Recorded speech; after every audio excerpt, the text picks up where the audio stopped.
RDTDaily.com presents a Tarabuster with comedian Tara Devlin. Good evening, my friends. How you doing? This is Tara Devlin, unapologetic liberal talk on the right side of history, decency, dignity, democracy, humanity. Hello. How's it sounding? How's it looking? We meet here. We have a regular time on Friday nights at 8:30-ish p.m. Eastern Standard Time, and then we try to do a show during the week, if that's possible. Thank you. If you can join us, and I try to do it on Wednesdays. I try to keep it consistent. Can't always do that, but it's better to keep it consistent, so, we can build an audience we could be a better audience that way, because then, I don't know. That's why because then you know when the show's on, but you could always watch it after the fact, I guess. That's what I did with the Mike Malloy show for years when he was on at 11, and sometimes I just couldn't stay up late. I had to get up. Thank you, guys. Sounds good. Looks good. Thank you. Thank you, Jim. I'm glad to see you. Thank you for your super chat and also for being a moderator in the chat room so we don't get the trolls. We don't suffer the trolls. So I'm sick of them. We're all sick of them. They have plenty of places to go shart and expel their obnoxiousness. They don't need to do it here. This is our safe space, but not really safe space. But we talk about the hard things. Well, that's what she said. But also, if they know how to behave themselves, of course, I don't mind. Welcome. We used to have a right winger here. Do you guys remember that now? I'm forgetting his name. I wonder what happened to him. I wonder if he was a real right-winger. Sometimes they have these paper post people that appear around election times, and then they disappear because they're not getting paid anymore. But do you guys remember that guy? The old G Tarabusters might remember him. He was a right-winger, but not an obnoxious one. Every now and then he would say something annoying, but he was... Damn, I can't remember his name. All right. But he disappeared. Okay, whatever. If you can become a patron, please do. Well, maybe Trump, maybe he injected bleach. Maybe he took Trump's advice. He didn't wear a mask or something. He could be one of those 1 million corpses Trump left in his wake. Not that I'm saying, I hope not. But, yeah, it's always possible, considering who the hell he is and who they are. It's very disgusting. All right, so let's see. If you can become a patron, please do. I don't know if patreon.com/TaraDevil, and that helps keep the show going and growing, keeping, so I don't have to end up on the street yelling, I had a liberal podcast. So... that's my nightmare. But, yeah, because we don't have billionaire benefactors. They go to the right-wingers because they are...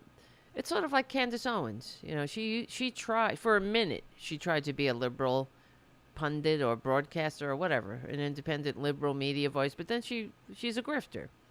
So she realized, the money's like what's his name? Sean Hannity said to Mike Malloy all those years ago. He said to Mike Malloy when they were working in the same media market and they were at some kind of industry party, a Christmas party or something. And he said to Mike Malloy, you're still doing that liberal talk? The money's in conservatism. So there you go. That's what we're dealing with, people with no integrity. And as we could see the Republicans. They have no integrity. I mean, look at them. Genuflecting to Traitor Trump. His vice president or whatever running mate calls him a Nazi. He is a Nazi. He's got Nazi policies. He can't help it. And every Republican chest beats the heart of fascism. But tonight, We have a very special guest I'm going to try to call him on the Skype machine in a couple of minutes. Trucker, I was going to say Traitor Trump. I don't know. It's always on the tip of my tongue, Traitor Trump. Trucker John, the amazing Trucker John, who is an OG Tarabuster, but also has his own podcast. And the link is in the chat there, and it's also in the description. So I wanted to check in with Trucker John because we've been trying to connect for a little bit. And I don't know if you guys watched the president's speech tonight. So let's just get Trucker in here before we go off, before I end up going off on a tangent. You know how that goes. But as I'm doing this tonight, I'm also, 9 o'clock gonna be, I'm very honored. I'm covering with Robin Kincaid. We're covering for Mike Malloy, who's on vacation for a couple of days.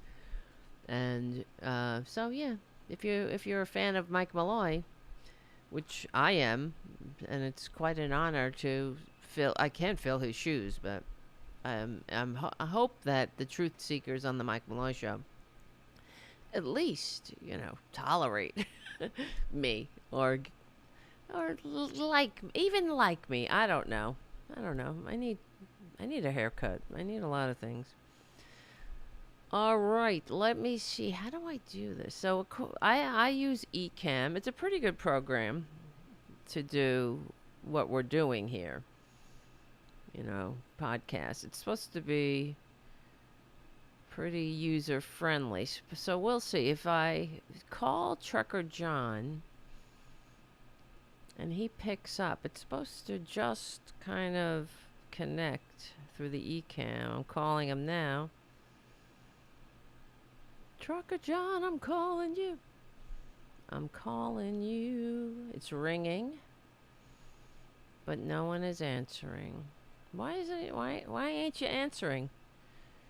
Why ain't you answering there, Trucker John? We'll see. I hope it works. Doesn't seem to be. Why aren't you answering? What's going on here, kid? Doop doop doop boop. Do you know I'm calling you? Huh. Hey. Oh, okay. How come I can't see you? Do you have a camera? Or not? Maybe you don't want to be on camera? I don't know. I mean, I didn't make an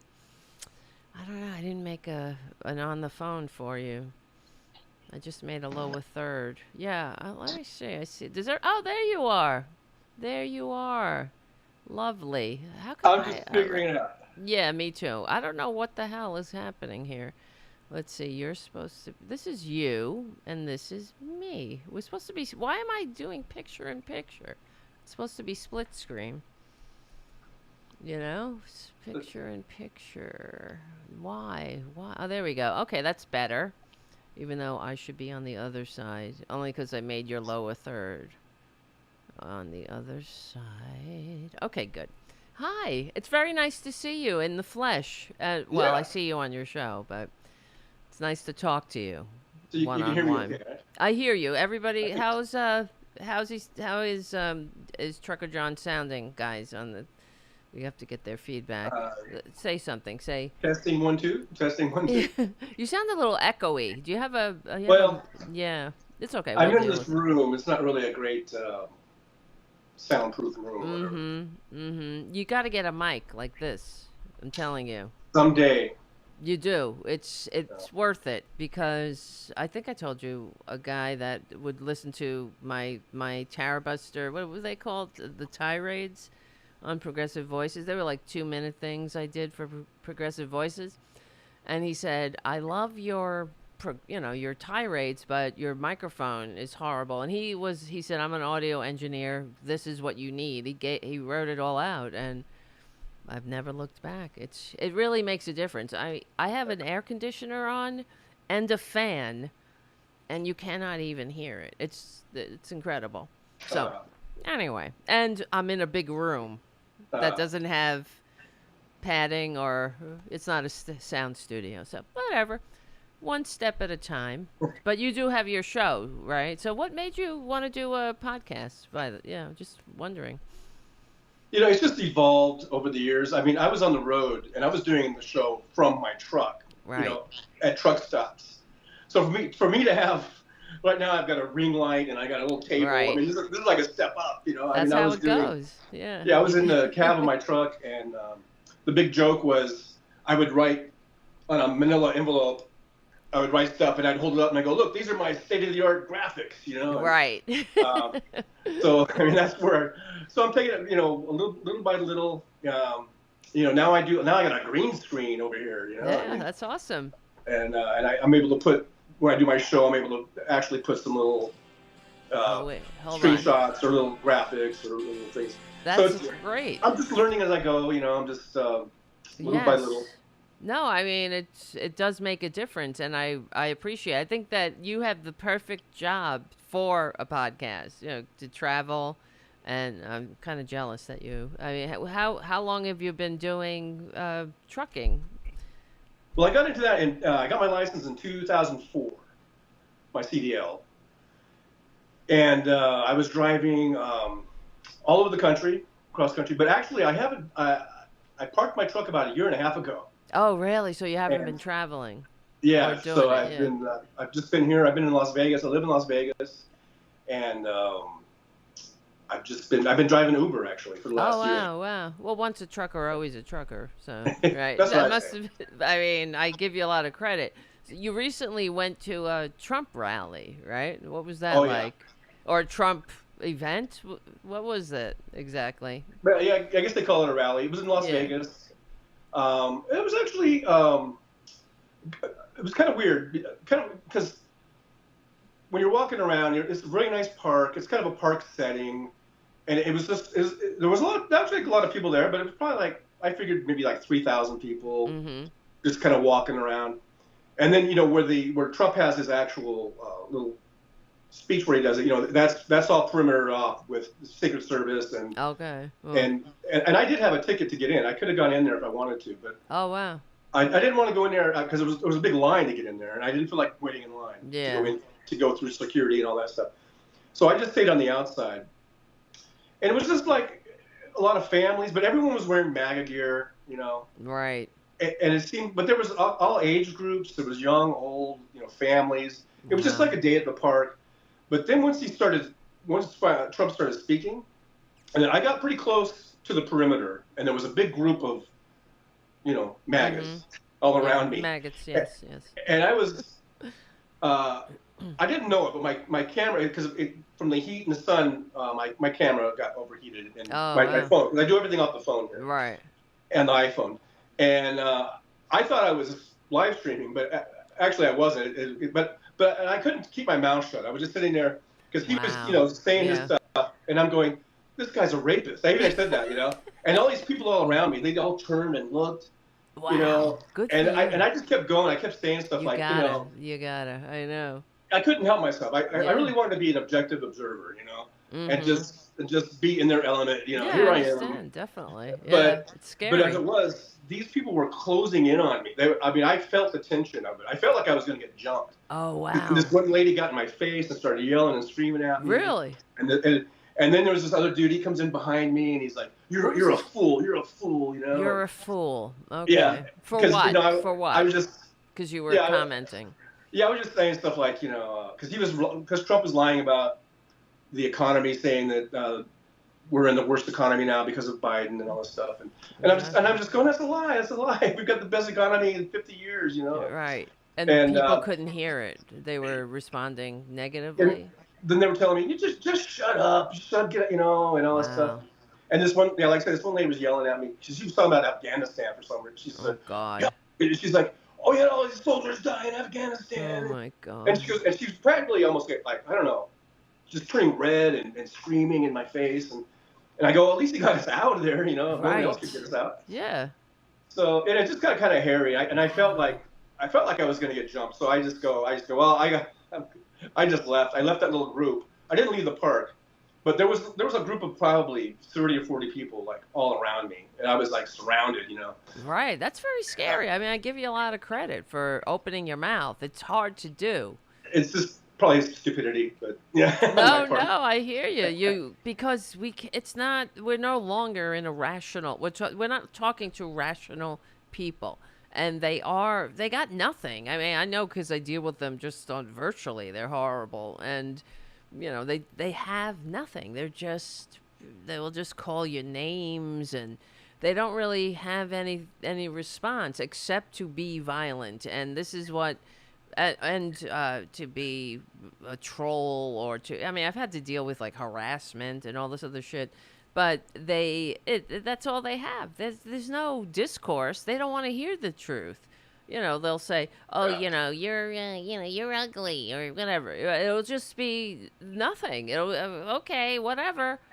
There's no rational discourse. It's like a waste of time with them, and it's very disturbing, especially like when you're talking about the truth. They don't want to hear the truth. If we're in the worst economy, where is it? Where's the worst economy? I know inflation is high, but we just came out of a pandemic. It's coming down faster than every other country on earth. We have the lowest unemployment rate. It's like almost as if the bad news is good news for them, and good news is bad news. They just don't. They're impervious to the truth, and that is the definition of a cult, especially when they just don't want to hear it, and they push everybody out. I mean, this is what Trump has done to this country. He's so divided us, and that's why one of the things that he keeps saying is, and I'm sure you've heard it, how he's like, "Oh, Joe Biden, the worst president we've ever had, the worst in American history." That's because he's the worst. It's always the projection. That's right. He's been judged by over 150 historians, of course, but experts, as the worst president in American history. Of course he is. He's the only president that he stopped our long tradition of the peaceful transfer of power. He's a liar. He's divisive. I mean, this is all the things that he was judged on. He's absolutely the worst. He killed over 1 million Americans. I mean, it's incredible. Anyway, yeah. And the maggots, they live in this little bubble. Right. And I think that they just get everything from Trump. Yes, they do. They don't, and so they just believe everything he says. That's it. Because I've had them in my car, and as an Uber driver, I've had some in the back seat there, and sometimes I try to stay away from politics when I'm driving. Yeah, of course. But every now and then, if they're open to talking, I'll talk. Right. And they just repeat everything that Trump says, and then I'll tell them, I'll give them the facts, and reality. They'll go, "Where are you getting this?" Yeah, they don't hear it. I go, "Well, you can look it up. It's on the Department of Labor stats, because I'm quoting like labor stats and economic stats." I go, "You can look it up, man." Right. You're just as free to use the internet machine to look up the truth, right? Yeah, that's funny. They'll just repeat the same thing I hear Trump saying about that you can't go grocery shopping because grocery shopping is so expensive, and all this stuff is so expensive, and I go, I go grocery shopping, and I buy bacon for like, a few bucks, and it's not that much more than ever. And I buy eggs. They always say eggs are $13 or whatever. I'm like, I buy eggs for like $4 a dozen. Like, where are you getting your eggs? It's special eggs. I don't know. Right, but what are you doing in an Uber? If you're so broke or something, you can't. Right? It's true though. I told the story in the air about how I had a flat, and the guy that came and tried and towed my car. Immediately when I got into the truck, I knew he was a maggot because he's just this racism, comes out. They can't help it. He's like, "Oh, pet boys, nobody speaks English," and just this anger. Everybody sucks.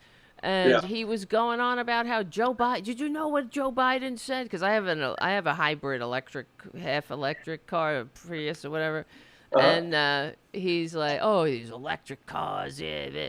And I said, well, that's the way it's going. Eventually it'll all be elected. I said, the infrastructure is really not there yet, but it'll get there. And he's like, well, you know what Biden said. And I was like, what? I was waiting for it.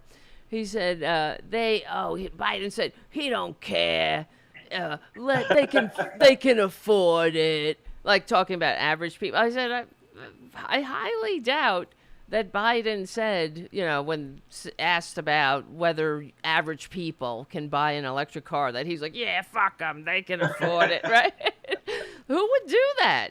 Even Trump wouldn't say that because, if he's trying to, whatever. But I said, where are you getting this information? He said, well, I think Fox and Friends is a pretty legitimate news source. And I said, they just had to pay $2 billion for lying to people. And, of course, when I looked it up, did Joe Biden say, what he said? And, of course, he didn't. But it's what's going on now with Harris, right? This is how they're attacking her, besides the racism, DEI and calling her a whore and, she's a woman and her laugh sucks and everything, right? They're saying that well, not just, what was I saying? With the DEI, oh wow, it just went out of my head. Hold on a second, I have to stop this ad from going. But they're saying that, oh fuck, all right, say something else because it'll come back to me, because I had a very pertinent point that I was trying to get to, but it went around in the back of my head. These are the same old talking points from 2020. Yes. About, that she slept away at the top. Right. But, which, of course, she had an open, not affair, she had a relationship with the governor who was already out of his relationship. It wasn't like a secret or anything, but they, of course, are lying about it. So, but that's all they have are, these pejorative. It's just very, of course, misogynist, and I don't think it's going to stick though this time with her. Oh, I think we're way beyond that. Yeah, none of that's going to stick. They're trying to use all the old tricks from 2016 and 2020. Yes. And I think we've all learned our lesson. I think, or at least hopefully, right. The voters. I think we're not going to be fooled this time. We're not going to be fooled again. It's a different time, especially because of the end of Roe v. Wade, and she's not Hillary Clinton. There was an entire machine, a cottage industry hating Hillary Clinton that went on for decades. Yeah. Selling merchandise with Hillary Clinton nutcracker and shit like that. Yeah. Not too subtle, right? The Clinton, what was it? The Clinton death or murder list. Yes, right. And what about, even when you think about it, they live in this alternate reality. When you think about that fucking, Justice I Like Beer, him talking about revenge of the Clintons. Could you, these people really do live in an alternate world, revenge of the Clintons. Yes, revenge of the Clintons. She's just fucking walking her dog in the woods, I don't know what they think. It's just very bizarre, for people who they see conspiracies everywhere. They don't see the conspiracy that's right in front of them, which is, of course, the conspiracy of, it's not even a conspiracy, it's right in the open. Make the rich richer, divide and conquer, especially along racial lines. And that's what they keep doing. They just keep playing that old playbook. And these maggots keep just dancing along to the tune, It's incredible. How, don't they get tired of being played? I don't understand it, really. Where you live in Las Vegas, do you live around a lot of them? Or I know you get them in your car, but what about in general, in your neighborhood? I live in Queens. I'm kind of in a bubble here, so. Yeah. Well, I live in an apartment building, and so I really don't socialize too much here. Right. I'm kind of in and out, and so, But I am kind of surprised, though, that Nevada does seem to be a lot more red than I thought it was. Oh, yeah, right. Because they vote. Well, that was the Democratic primary. They voted for Bernie. Right. Right. Yeah, yes. But even though we have Democratic senators, but now we have a Republican governor. Okay.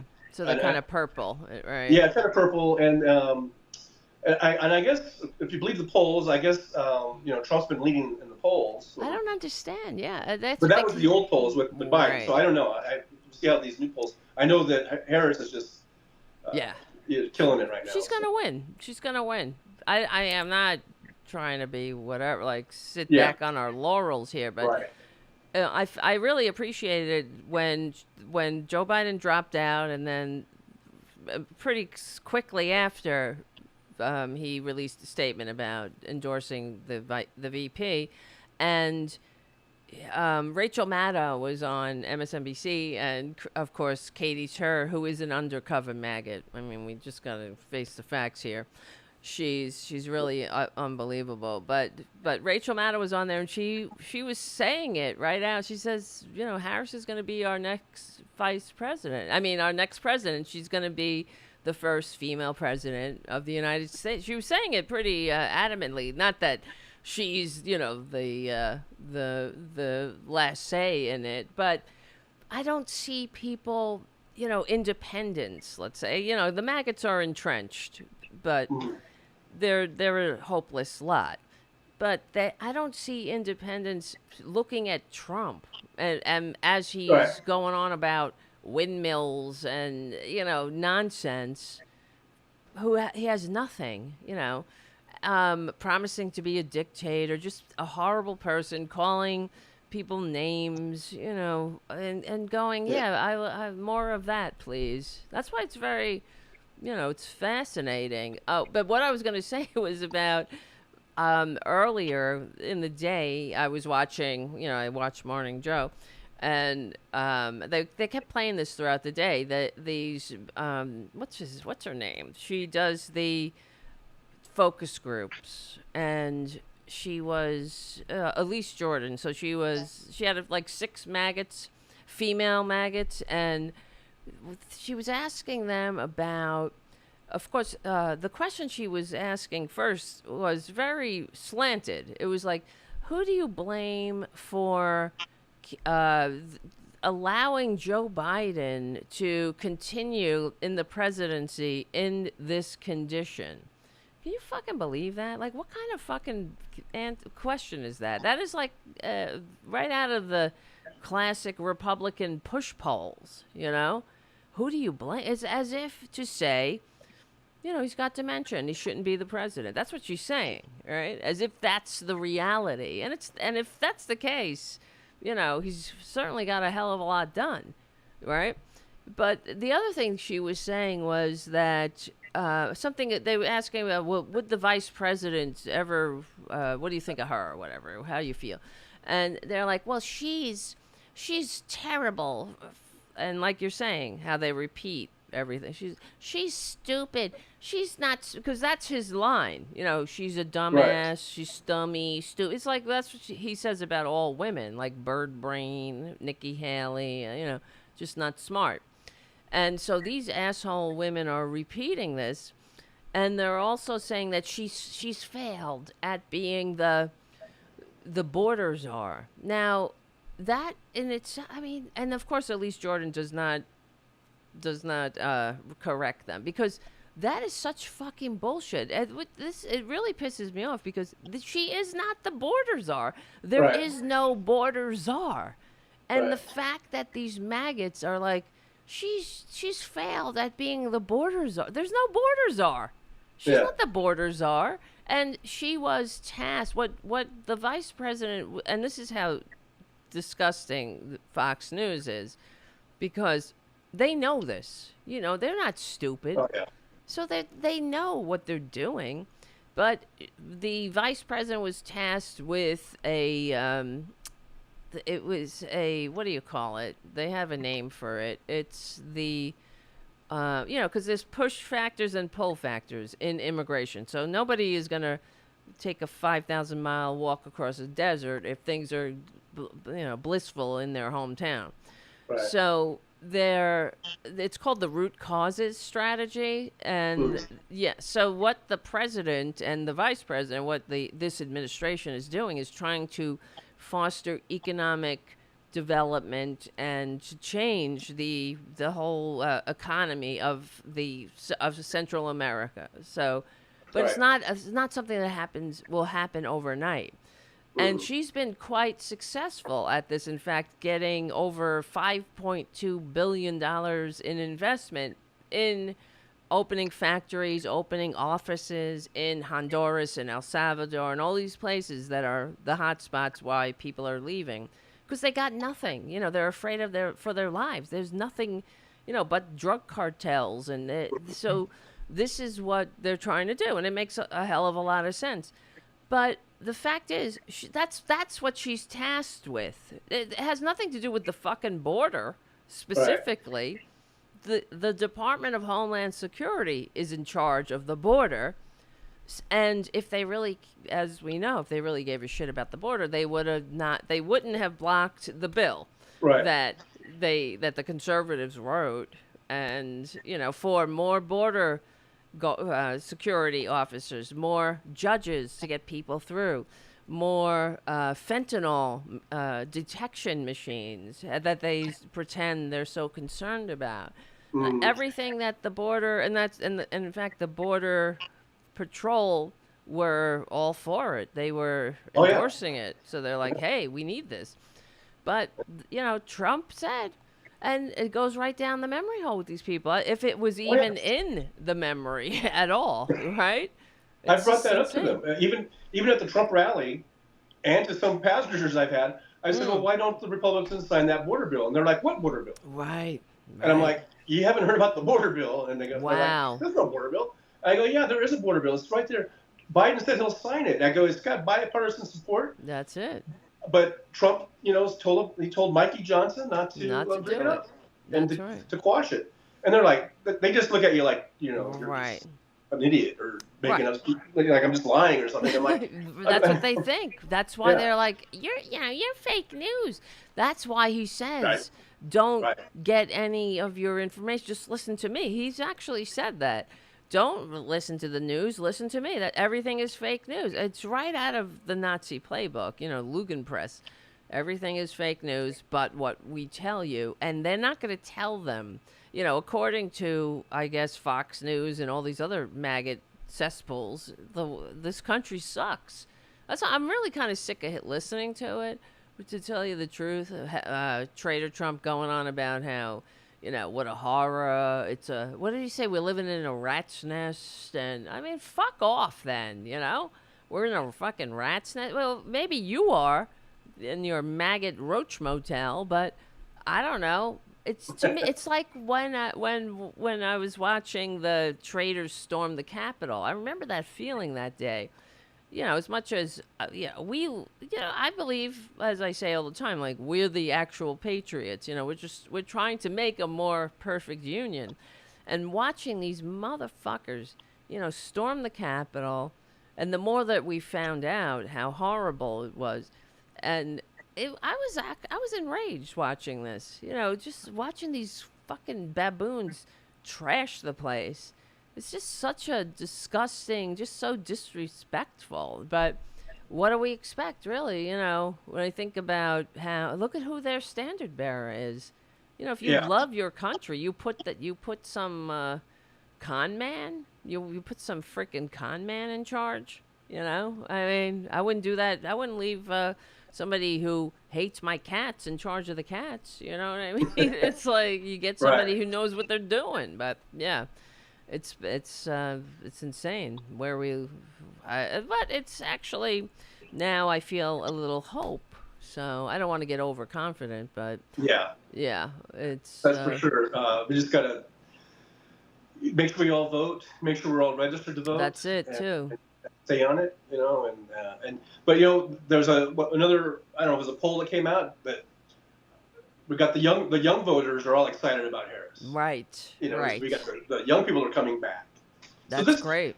This thing about Biden dropping out, like, I was always for Biden all the way, and I'm like, he's got to stick it out. We're gonna vote for Biden all the way. But I always knew that if it's still his choice, and if he decided to drop out, I would be for. I'm going to do whatever Joe says. And when on Sunday, or was it Sunday, when he announced that he was dropping out, I was like, kind of shocked. Yeah.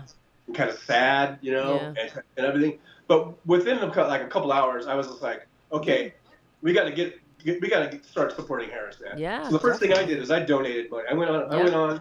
I donated. I only donated $15. Yeah, it's something. But I'm like, hey, man, you got $3, $5, $10, what you can do, just do it. And lo and behold, by the end of that day, she'd already raised 21 million or whatever, and now within 2 days, it's like over $100 million. Yeah, it's like 100. I'm sure it's more now. Last I saw, it was 125 million. It's just going crazy. So I think everyone had the same thought as I was. Like, okay, we're not gonna just curl up in a ball and be destroyed by this. We're gonna get back on this, and we're gonna support Harris all the way. And I think it's like, we know what happened, like in 2016, and some people didn't support Hillary, or they listened to the Russian disinformation. That's it. Yeah. And so we're not going to fall for that. We're not going to fall for the banana and the tailpipe trick. Definitely. So I feel good, but like I say, we don't want to get overconfident or or lackadaisical or whatever. We just got to keep the enthusiasm going. And absolutely. We've only got 100 days or whatever. I know. It's so close. And so, I mean, I do feel a lot better, though, even though I'm with you. I felt so infuriated watching it felt like to me the media that was hounding him. Like, the media and the big donors like Clooney and like, fuck that. And even like Michael Moore and everybody. Right. And you're like, fuck, man, what the fuck?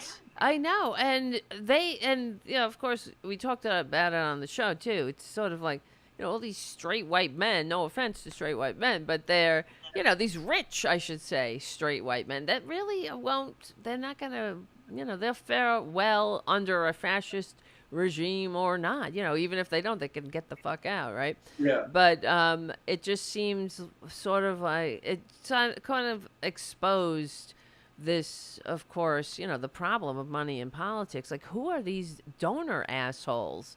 The donor class. And that's the other thing with the media.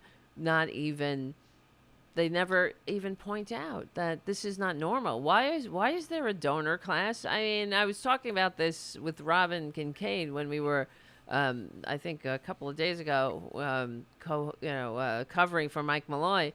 And we were saying, like, they don't even talk about a donor class. Like, if you and I wanted to donate, I think it's $3,500 is the limit, something like that. It's not that much, but how are these donor fuckers donating millions of dollars? It seems so fishy. PACs. Right? Yeah, through PACs, all these PACs and made possible by the Supreme Court. They've just unleashed opened the spigot of dark money. Yeah, everything that Barack Obama said when he in that State of the Union, when he said that Citizens United was going to open up dark money, foreign, and I mean, we have no way of knowing who's donating. That's right. Is it Putin? Who the hell knows? Right. Why not? Saudi Arabia, of whatever. Of course, they're influencing the election, and then of course Alito sits there mouthing "not true," which is a total lie. Of course it's true. It is true, as we see now. But of course we won't ever see him apologize, So I mean. Well, I'd like to see his butt get impeached. Oh, and remove him and Thomas at least. I know. Oh my God. I know Kavanaugh should go and everything, but at least those two. Yes, because they're so brazen. Their brazen corruption is so out in the open. It just shows such a disdain for the country. They have no respect for the country. They think we're all a bunch of idiots, and I guess we are in a way to allow it to continue. They should be impeached. Taking these bribes from these billionaires. I mean, open bribes. And then, of course, it's so disgusting that they recently ruled that it's okay. Bribes are gratuities. Yeah. Gratuities? I mean, to public officials? Of course it's bribes. We're talking about self-dealing, they write this decision that says, just to clear cover their own asses, If you give it to them after the fact, you say, hey, wink, wink, once we finalize this deal, you'll get a nice gratuity, a fucking gratuity. What a disgusting! I mean, it just goes to show you they have no dignity, they have no honor, and to drive around in that billionaire funded, the gift from the RV. You know, Clarence Thomas talking about, I'm regular stock. I'm like JD Vance, like they're all fucking full of shit. Everything that they do, it's like a fucking performance. You know, like they're full of shit.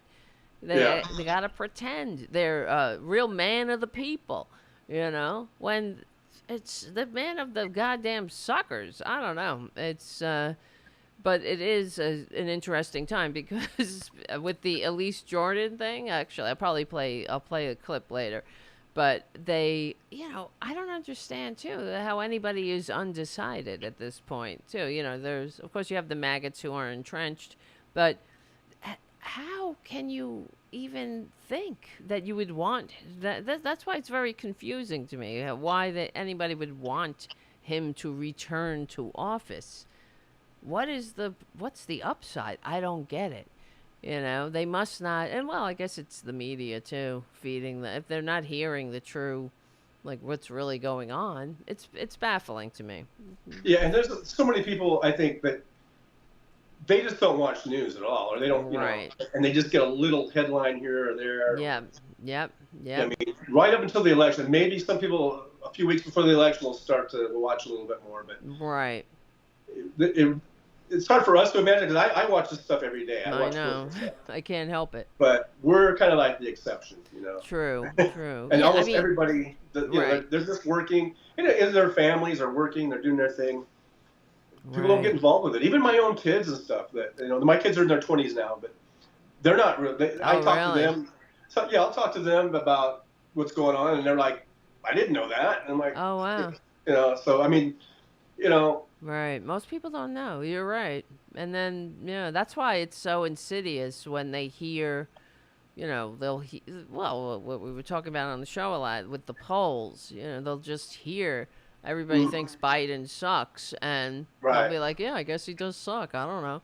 And if somebody asks them, you know, what do you think? Because they don't want to seem ignorant. They'll just be like, yeah, he sucks. He sucks, right? But they don't really know why. And I have a friend who listens to right-wing media, and it's really depressing. And I've been telling him for years, and he's gay, and it's pathological. I think I've been kind of Psych 101 analyzing him. You know, his father is a right-winger, and I think that he does it because he's gay. He doesn't want to, like, alienate himself more from his father, you know? So, but I asked, you know, one time when I first found out that he was a right-winger, he was saying, I was looking at Huffington Post or something, and there was a picture of Nancy, but this was, like, years ago. There's a picture of Nancy Pelosi, and he's like, yeah, I hate her. And I was like, why? And he's like, he couldn't come up with an answer. You know, when you ask the specifics, why do you hate her? What has she done? What's the policies you don't like? Like, what is it? You know, you can hate her, but have a fucking reason. But he couldn't. He was like humana, you know. Yeah. But it's just because Trump keeps saying over and over again. Yeah. Pelosi just becomes this term. That's it. That's it. Nervous Nancy or what? You know. It's just, well, why? What is it? You know? But you're right. It's very scary but this is why, you know, it matters that you have a show, I have a show. And this is what the Republicans have known for years. Wait, which drives me insane for years, because that's the billionaires and like, for example, the Mercer family giving the Breitbart when he was alive, when he started his he had a dinky website, dinky conservative, blog, and they gave him $6 million to make it an actual thing. They bought a townhouse in Washington. They hired a staff for him. I mean, you know, this is what they do. That's what they do, exactly, because they understand that they need, because their message is so antithetical. I'm trying to say antithetical to a functioning, middle class, really, that they need people, especially on social media, where you go on YouTube. They want you and everybody to encounter their message, and they do, because it's like Diamond and Silk. Who the fuck were they? Yeah. And because, well, now one of them is dead thanks to Republican policies, but they would put them right on Fox News. They pull them from the bowels of the internet, and it's what's her face too, the one we just mentioned before, Candace Owens, and that's what they do. And these think tanks, years ago, they used to hire a lot of, when the Huffington Post used to have comments in the beginning, when the internet was before Twitter and all this, where you go in the comment section of Huffington Post, they had pay-per post people that they were definitely paying them. And I remember at the time seeing ads on Craigslist. Are you a conservative? Are you like? And I have them somewhere. I probably still have them saved.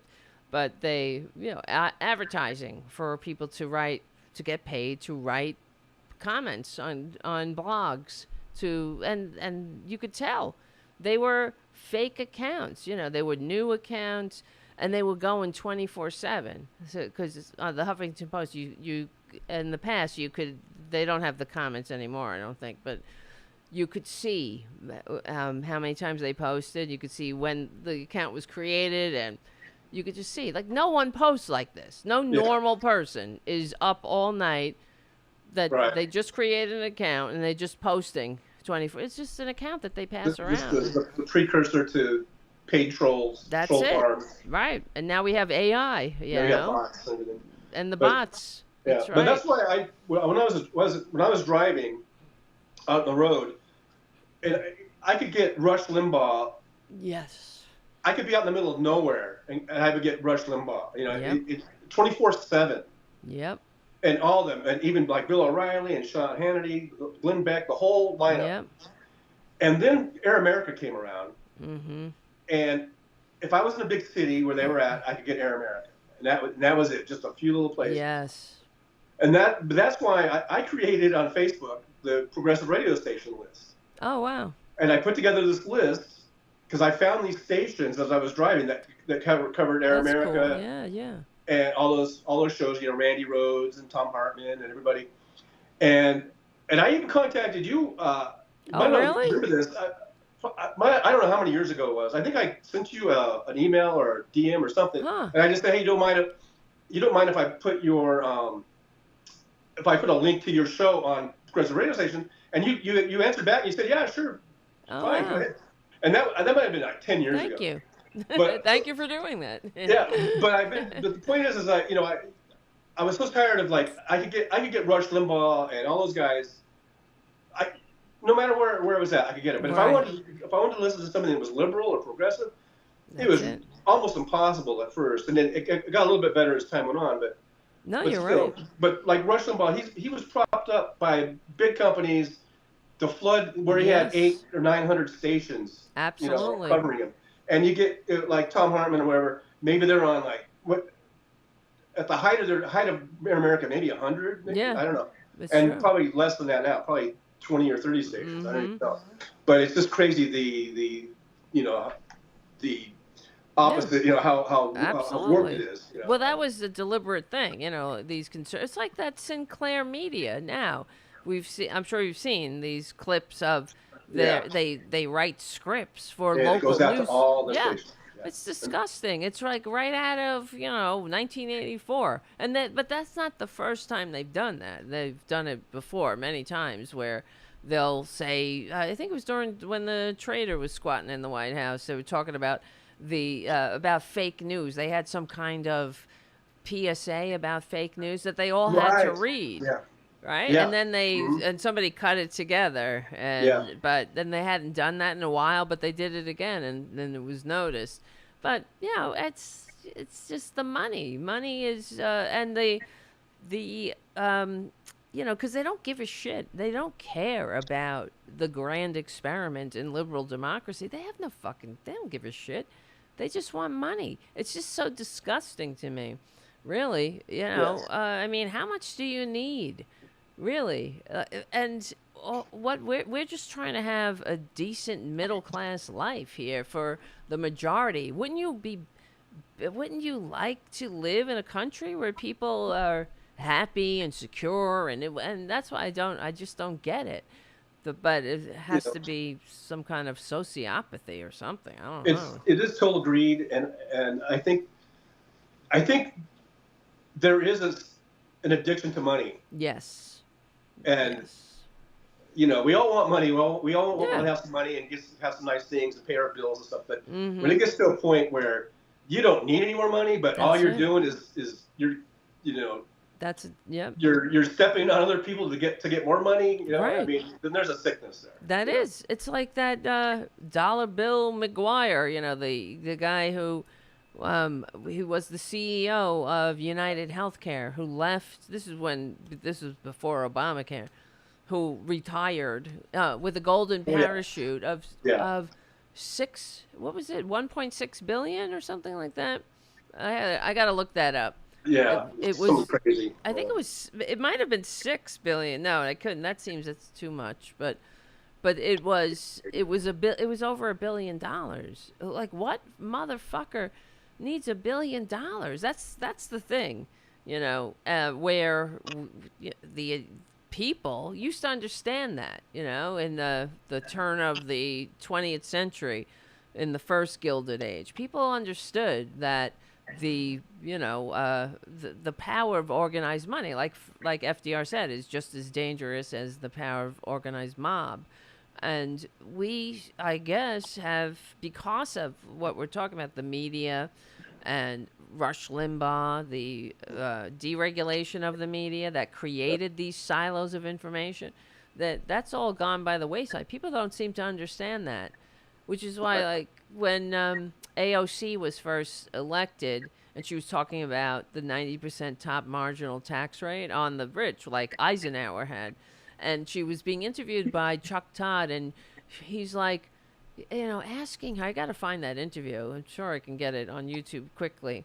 But he was asking her about what is this 90%? Taxing at 90%. It's not a 90% tax. It's a 90% marginal tax when you get to a certain Right. point.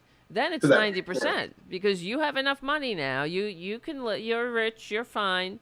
Now we don't want it. It used to be commonly understood. People understood that we couldn't have an aristocracy because that would destroy democracy. So you needed to tamp down the power of the Yeah. aristocracy to destroy democracy.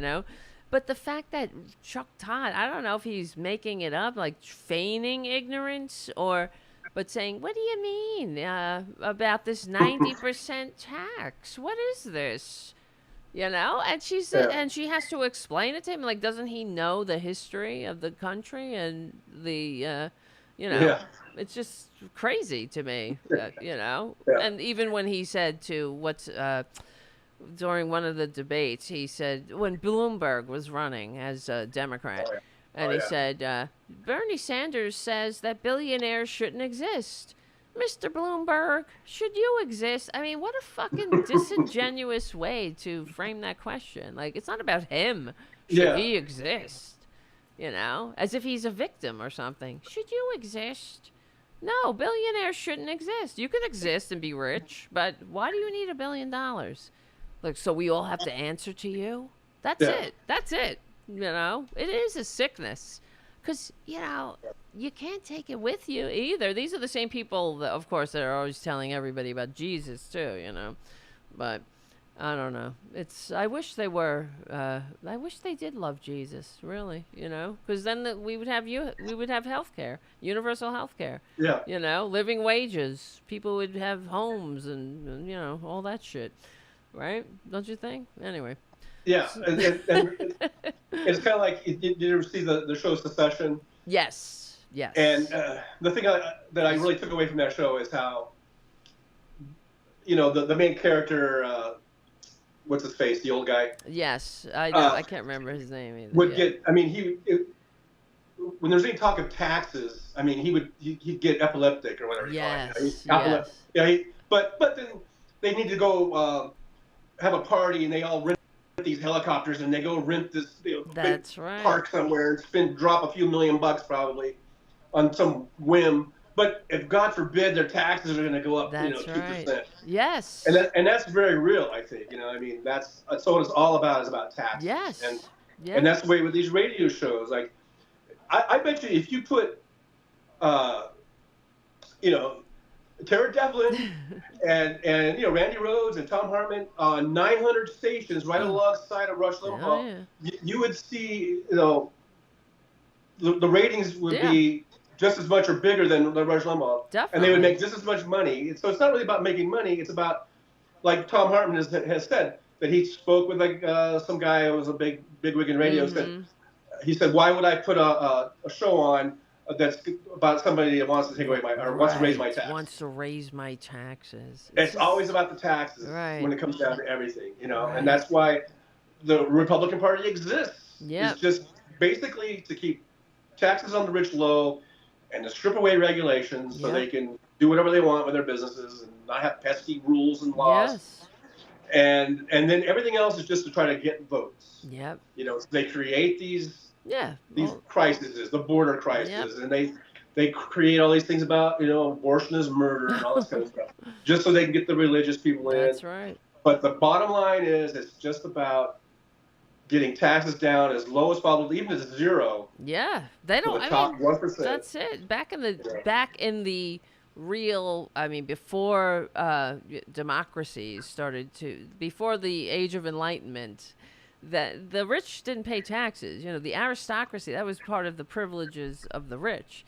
They did not pay taxes. That's part of the reason why eventually France fell to the revolution, because they would not, no matter what, they would resist. They resisted paying taxes. They didn't give a shit. People were starving. And at the time, the king, it was the Louis XIV was trying to encourage them. We got to do something. You're gonna have to pay taxes, and they wouldn't do it. So eventually it was enough is enough. But it's that's taxes are for the little guy. We were talking about this on the other show. Who was it wasn't I said Imelda Marcos said that. It was somebody else. Jim told me who it was. I can't remember now. Somebody who said that. Taxes are for the little people or something. Some woman with a lot of shoes said it. Yeah. So many names come in my head. Yeah. It was a long time ago. Something Marcos would say, though. Wait, Imelda Marcos. Yes.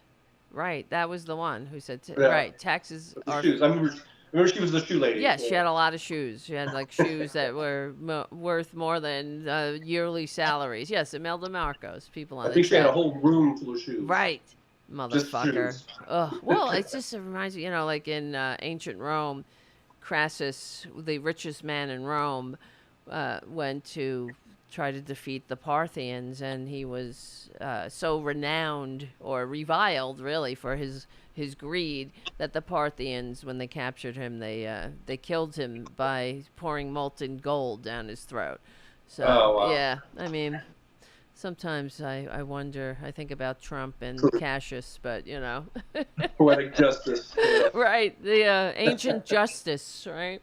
I don't know, but yeah, it's just, we do live in interesting times, but in a way, I feel somewhat encouraged, even though I would have voted, I did a TikTok video about I'd vote for Trump, Trump, God help me, for Biden, if he was a cryogenic head in a jar, and it's true. Because, you're voting for an administration of people. You're voting for normal people, not a bunch of lickspittles who want to destroy, the whole fucking thing that people died for. That's what also gets me really upset with these fuckers, so many people sacrificed and gave their lives for this. so we could have a say in our government, and we could have a a country that worked for more than just the rich. We weren't just a bunch of uh, hosts from which to suck profit, awaiting our rewards in heaven. Like Yeah. compliant little peons.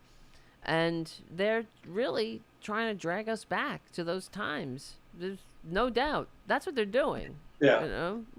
I mean, they'll wrap it in the eagles and stars, but that's what they're doing. That's what the whole Project 2025 is. Absolutely, it is. It Like really I say, is. they're not taking us back to the 1950s. They want to take us back to the 1850s. Yes, and even further. Yeah, before really, they're taking us to the dark ages. Yeah, it's very true. Where the rich run and own everything, and everybody else and that's why they want to get rid of the line of separation between the church and state.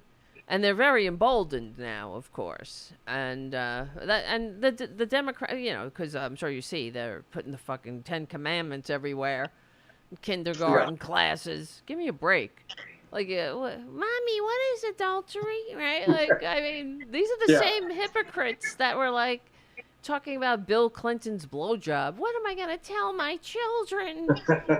Oh my God! Right? And then we got to endure, this traitor who rapes people, a felon, calls people horseface. And that's the thing. They have the nerve to say that Kamala Harris slept away to the top or whatever. Right. And Trump is just true and everything. Oh my God! I know. Well, that's the whole thing too. That is the misogyny as well, because JD, that's another line of attack against her, that she's not qualified because she's a woman. I mean, that's the overarching thing. But I mean, who the fuck is JD Vance? He's a senator for what, like 2 years or something? What the fuck is he? And he sucks too. Did you see his speech? His kick? It was very embarrassing. I actually felt bad for him when I mean, I guess I can't help it. I'm a human being. But he was. It reminded me of being at, like open mic night when somebody's somebody's actually bombing really bad, trying out some material. It was really, like a please laugh moment, right? It was. I mean, he sucks. The whole RNC was a snooze fest. I mean, even. Oh God. Trump was dozing off. Yes. And then when he was up there talking, and people are dozing off on his speech. Right. He rambled on for, 2 hours? Right. Like, he's fucking like Fidel Castro, and not even as interesting. Talking about, could you imagine? That's why it just gets me. This double standard is so clear. If Biden went on about the late, great Hannibal Lecter or anything.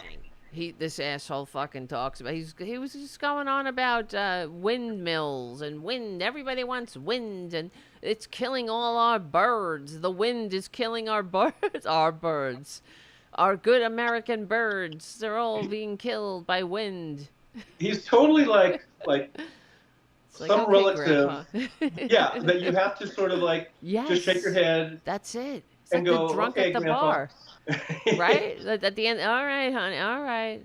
Thanks, Grandpa. Good. Yeah. But you don't ever take those people, seriously, and this is who they want to be president. Right. You don't give that person power.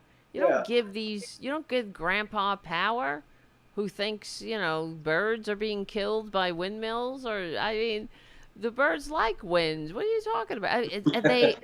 And they're just so horrible, really. They're actually, these Republicans, I think it's in Florida. I got to look it up specifically. They're writing legislation to ensure that they won't do anything about electric chargers. They're trying to stop the electric vehicles. It's just so fuck off.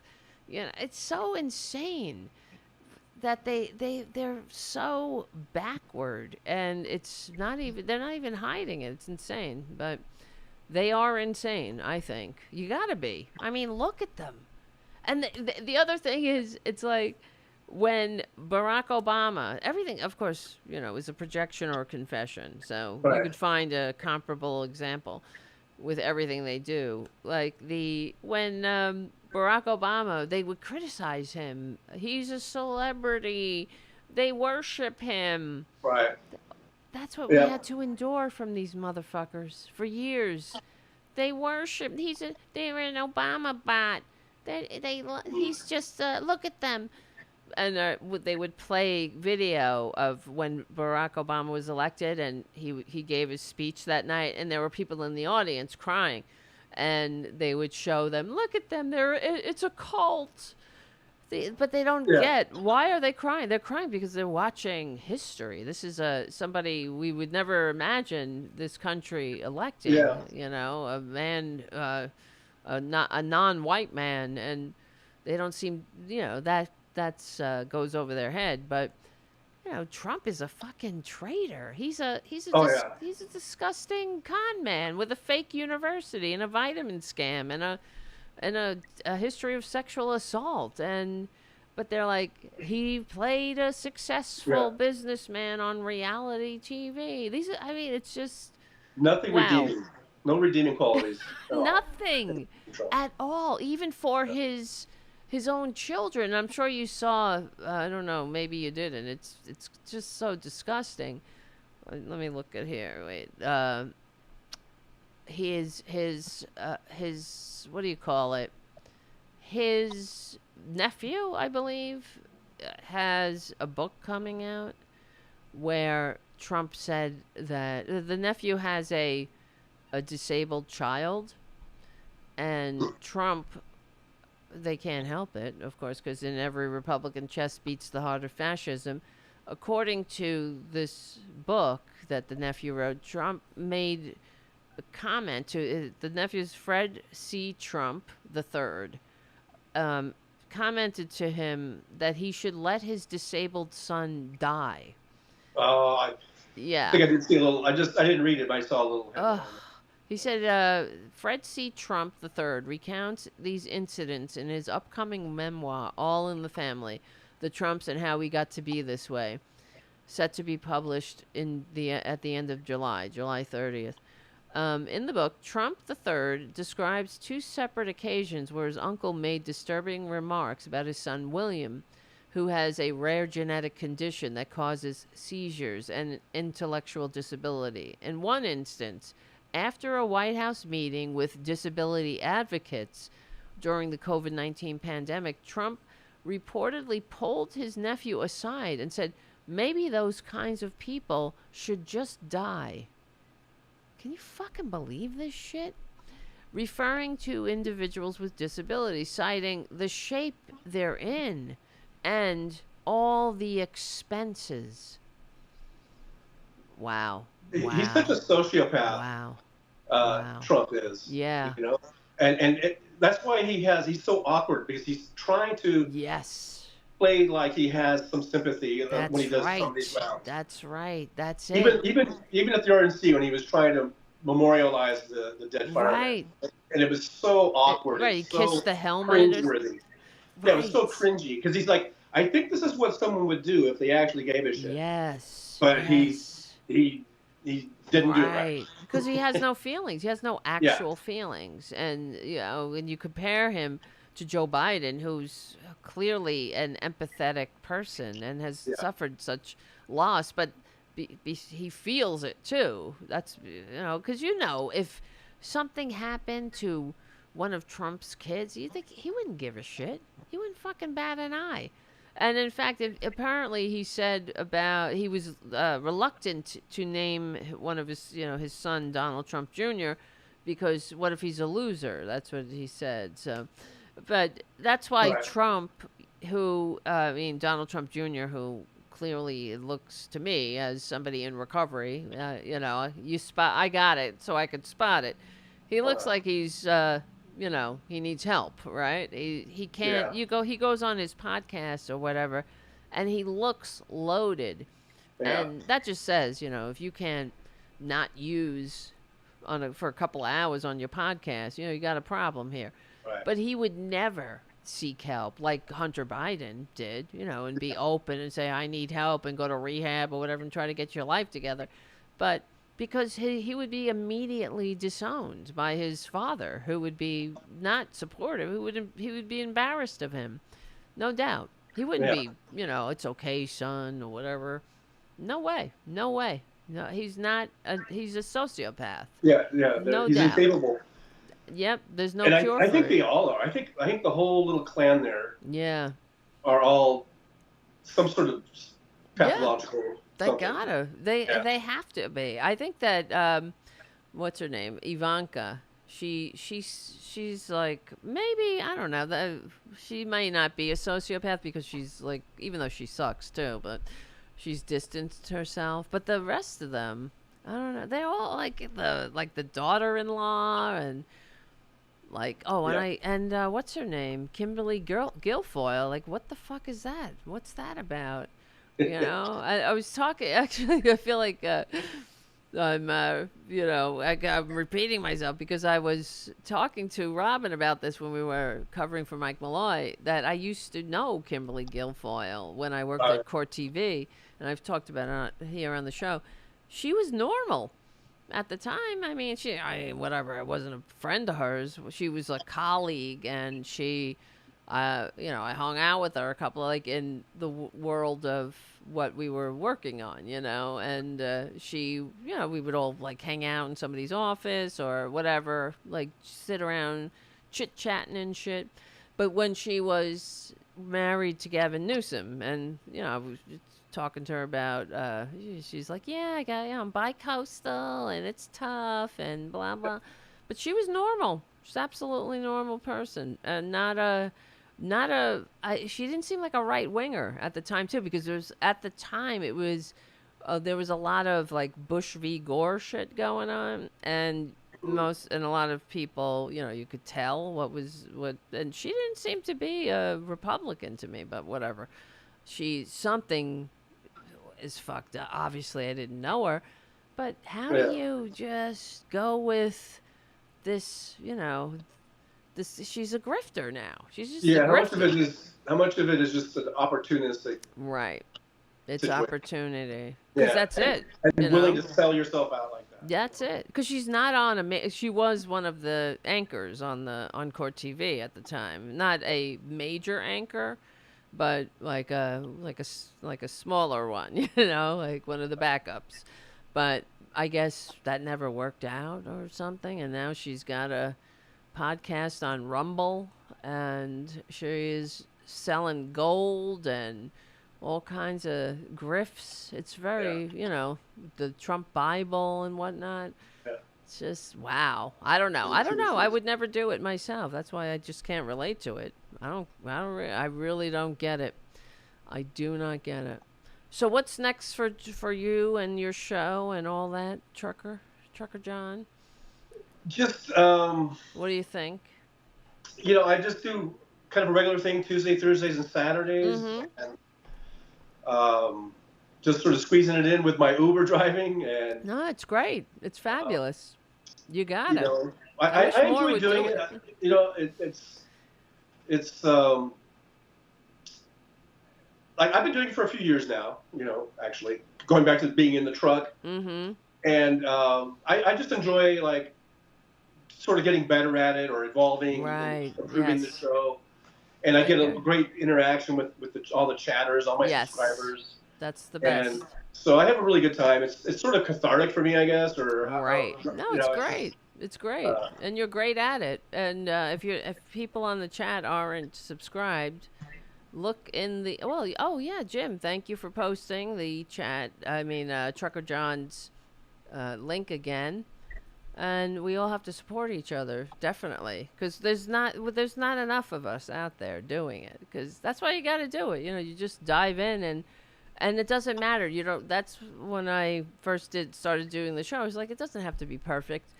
People are great. They don't expect it to be perfect. Yeah. Yeah. That's what I had to tell myself that, because for probably a long time, for like years and years, because I always wanted to do something, especially when I was on the road, and I wanted to do this trucker's point of view, but I kept putting it off because I didn't have any equipment really. Right. And all I had was my iPhone and my iPad. And that's what I still have. That's what I still use. so finally I just said, you know what, just do it. Yes. And if it doesn't have to look all fancy and, you know, like it's a big high production or whatever, just freaking do it. Yep. And if you only got 2 people watching, you got 2 people watching, and you're going to have a good time. You're right. And now I got 1,900 people, so I mean, I'm really happy. You're doing great, and I see all the time. You know, your community's growing, and I love your show.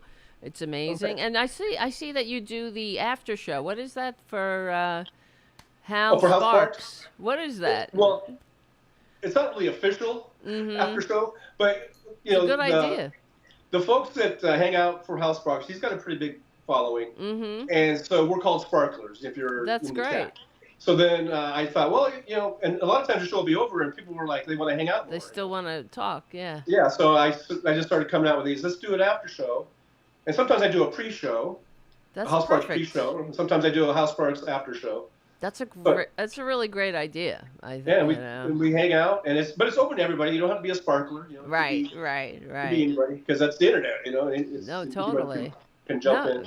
Absolutely. Yeah, that's why. Yeah, I think I see that all the time. It's just it's a good idea because you can, you know, build your community like that. So. And I actually got to meet Hal. Oh wow. He lives here in Vegas, also, and he has a band called Nerd Halen. They're like a Van Halen tribute band, but they're dressed up like nerds. Oh wow. But they play Van Halen songs, and they were performing here in Vegas. A couple months ago, and I went down and watched the show. Oh wow! They were at like a little lounge type of thing at the Virgin Hotel. So afterwards, Hal was just sort of mingling with everybody, and I got to say hi to him and talk to him for a little bit, and that's so great. That was pretty cool. Did you tell him about your after party show? I didn't really, but I just go, hey, I'm Trucker John, because and he knows. I think he knew who I was because he's got like a photographic memory, I think. Oh wow, that's good. And for I him. think he sees my name in the chat. Yeah, definitely. And because I go, hey, I'm Trucker John, and he goes, oh, hey, Trucker John, nice to meet you. And we shook hands or whatever. Oh, that's great. Well, you should tell him about your after show, and maybe he'll come and make a special appearance. You never know. That'd be cool. It would be. Yeah, that's great. I know. I wish I'd come on my fucking show. Yeah, but that's why I decided I'm going to start, like, calling into other people's shows, you know. I've been trying to get the word out about my show, too, you know. Like, I called into Randy Rhoads a couple of, and it was very nice. I was listening to that. Oh, really? Yeah. Oh, wow. Yeah, I thought, let me do this because it would be good for the show, like just to plug it too, you know? Yeah. I mean, and Randy Rose was very nice, and she recognized me, so that was nice to know that she, I mean, I'm friends with these people like on Facebook and stuff, but nobody helps you. This is the liberal media here, you know what I'm talking about? That's my frustration. Like, well, I always hit the share button when I watch your show or other shows. I'm always hitting the share button, and I'm sharing out to all my socials. I appreciate that, and it matters. I think it helps. It definitely does. You got to get the word out. That's how we grow, and I believe we have each other. I'm not kidding. Like, that's it. I wish there was liberal billionaire. I always talk about what's his name, George Soros. I wish. Right. I'm waiting for my check. Where's my Soros check? I know. If they were smart, they would. They would give us a check. It's the truth. But, the point is, like we're saying, and this is another thing I was saying to my friend who's the right-winger, and I was saying, like, to what end? Why would, like, what is the end game for George Soros? If he gets his way, his taxes go up, his businesses are regulated, and... what's the end game here? What's the conspiracy? Really, can they ever answer that? Whereas on the other foot, when it comes to the Mercers or the Kochs or whatever, they get to just use our federal treasury as their piggy bank and pour their filth, their corporate filth into our commons, and they get to be the oligarchs and run the country without having any pesky taxes or whatnot. But, That's why it's so baffling to me. I wish that the regular media, that's why they suck, and why it's important we're doing this. But I wish that why don't they ever ask that when they talk about how George Soros funded so and so, to what end? What's the end game here? Even when Yeah. Trump is like, the swamp, I'm draining the swamp, they're coming after me. Like, to what fucking end? Like, what are you doing? All you're doing is giving tax breaks to billionaires. Like, what? What's the end game? But I guess it doesn't have to make sense, really, right? Or they'll say it's indoctrination. Right. That's true. Indoctrinating what? To what? Having a happy life? Yes. Right. To respecting other people, to not being a racist or so. I guess that's really it. They get mad if somebody, if they have to call somebody like, a new pronoun or something, because they, right.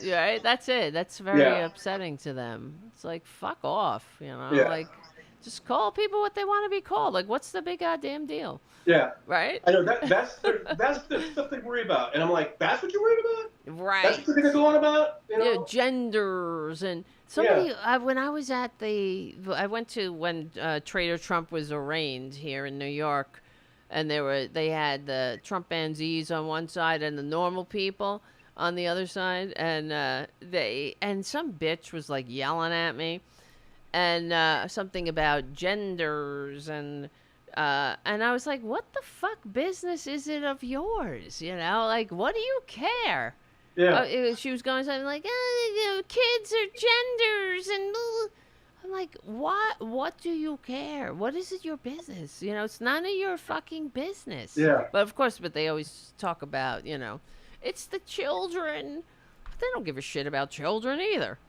It's not about children. That's the same shit the fucking Nazis talked about, They went after trans people first, too, as we know. And, but it's like, I thought you liked freedom. What kind of freedom, You could be free in the constraints that they have laid out for you. Other than that, that you're not really free. You're not free to be yourself or to go to, what if you want to be, they're always making fun of gender studies classes or whatever. It's always, they're very repressed sexually. True. It's like they don't want to know. But it's just like, well, that's freedom, isn't it? If you want to fucking study a gender studies class, like, that's fucking freedom. I mean, why is that so confusing? They can't do that in Hungary anymore, by the way.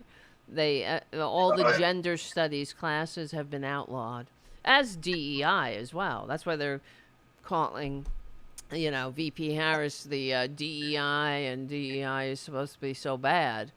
Why is it so bad? I don't get it. Like it's some zero-sum game. Yeah. But... Right. It's like, I guess I don't know, if you are respectful and understanding of others, that somehow diminishes you somehow. I don't know. I wish you would answer that question for me, Trucker John. I've been asking everyone for years, but all right. Well, let's wrap it up for now. But I see that it's after 10 o'clock, and I'm going to do a couple of more. I don't know what I'm going to do. I wasn't even going to do a show tonight, but I was like, no, Trucker John is on the show. Only because I had a little bit of a headache, but I feel better now. Thank you for asking. I was getting a fucking migraine. I don't know. I feel a little better, though. I feel less stressed because of what's, I do feel hopeful. I feel like, wow, maybe we will get to the other side of this. Because it's always darkest before the dawn. It's really true. Like, and as we know throughout history, whenever it's, the fascists fuck the whole country up, there's another side to that when we get through it. But maybe we can get through it, maybe we can smash him into history's trash bin legally and peacefully. Won't that be amazing? I'm very, very hopeful. this reminds me of a lot, of course, about when Obama was running. Right. But even more so, I guess, because we only have 100 days. Yes. So I think all our enthusiasm is like crunched up to these 100 days. That's so true. But I'm feeling that enthusiasm that we had in 2008. Right. But kind of on steroids, I guess. Right. And if we get the House and we get the House back and keep the Senate, that's going to be brilliant. Yeah. And I think we can, really, because they're so horrible.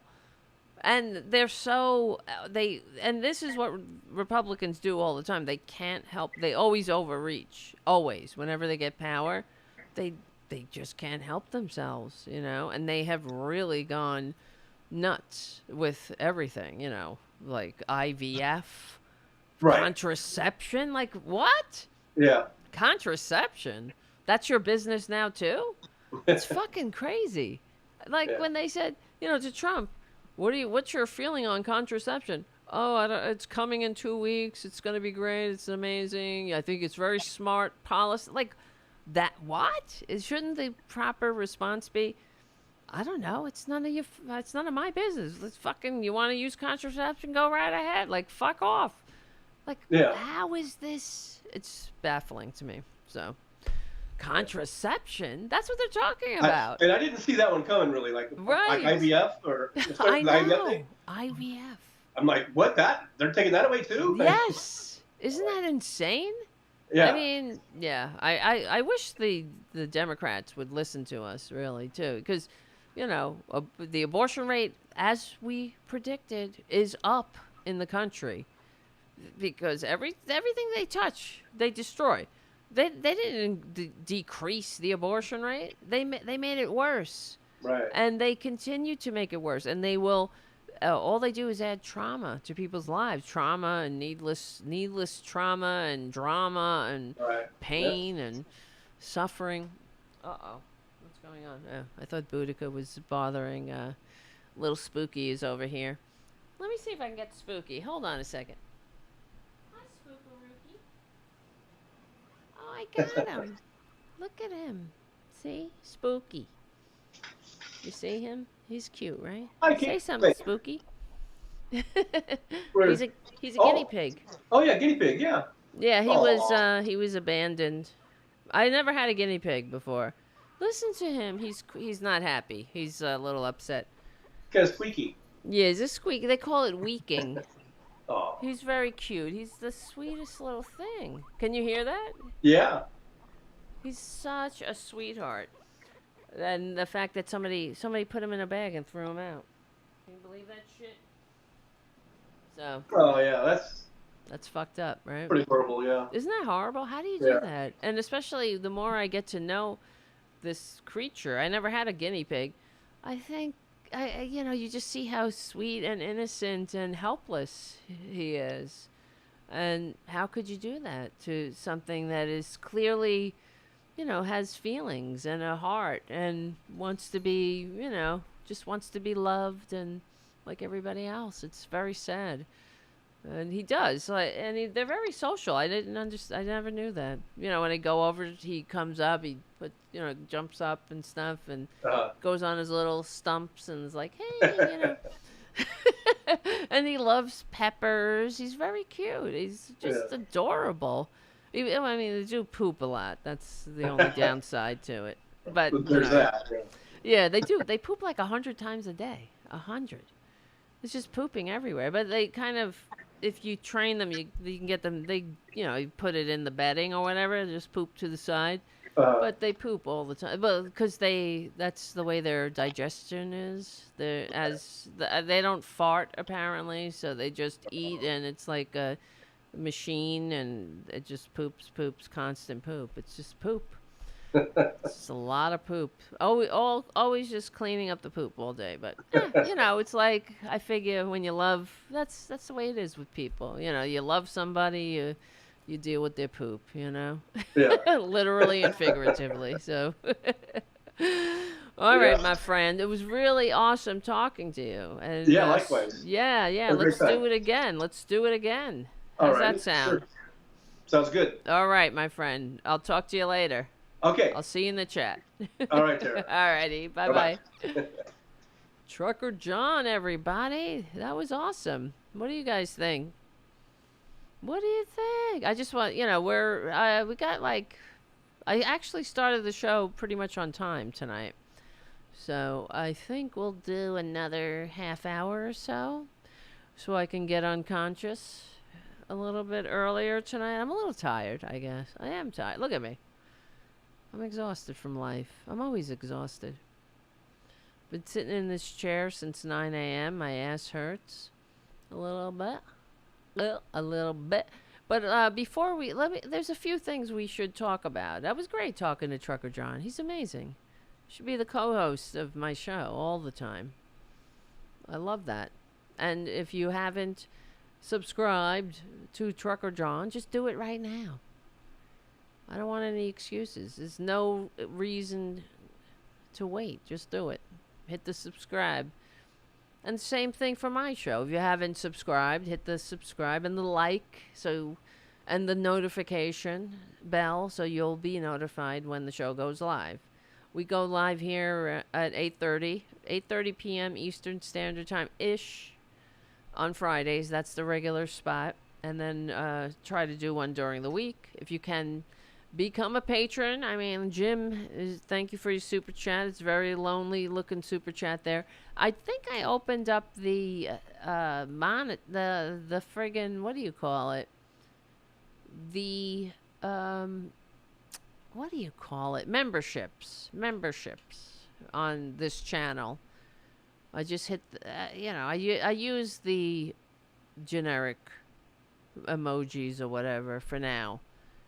I'll have to look. Maybe it didn't work. So if you don't want to become a patron, you can become a member here on this goddamn channel. It helps. And the other thing is, I think I told you guys, there was a person that was a benefactor of the show that fucked off at the worst possible time, but no, I mean, I'm a little whatever, but it is what it is. It is what it is. And I have to say thank you to that person for, sponsoring the show for a long time. But, hey, what happened? What happened? All right, let me see. Let me play something. I mentioned it in our conversation with Trucker John. I just want to show you what I was talking about. There's a few things. God, I mean, there's so many things to talk about. It never stops. That's the thing, too. No wonder I have a headache half of the day. All right. Well, we all saw the videos of all these filthy maggots calling the vice president colored, right? Didn't they get the memo about that one? That, speaking of calling people what they want to be called, right? Colored? It's so old. It's such an archaic, didn't you get the memo? No, well, they're like, oh, I guess because of the NAACP. Well, the NAACP was founded during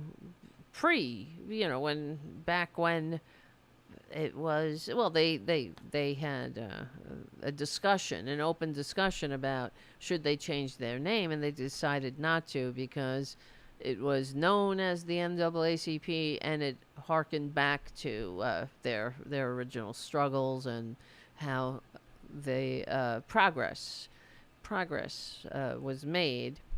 But colored is it's sort of like Oriental. It fell out of fashion because Oriental, like colored, is a thing, and it's a little dehumanizing. So, things change, and we try to keep up with the times. And then someone, Daniel, who I haven't seen him around here in a while. Another one who's abandoned me. Everything I love leaves, but what can you do? He would send me emails about, and he kind of opened my eyes in a lot of ways, talking about people of color and black and brown. And I know that's more like the the lexicon. Is that the proper word for now? But I see he would get he was trying to tell me that is offensive as well, and it's kind of the language of the colonizer, and I see that now too, kind of, even though I'm as white as Casper the Ghost, so what can you say? But it's kind of like saying brown. It kind of grates on me now when I hear black and brown people, because it's kind of like I don't know, aren't you just black and brown? That seems kind of dehumanizing.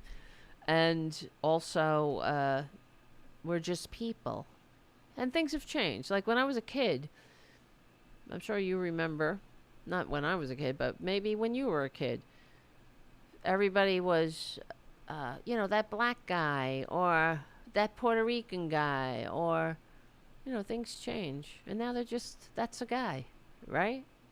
And we see how the thinking changes. But why did I get on that subject? Oh, because the Republicans are calling the vice president colored. Because speaking of, dragging us back, right, to times we thought we left in history's trash bin. And it's going to be fun to legally and peacefully shove Traitor Trump into history's trash bin. Oh, while I look for this other video, I stumbled upon the J.D. Vance awkward speech. Let's play that for a second, just to laugh.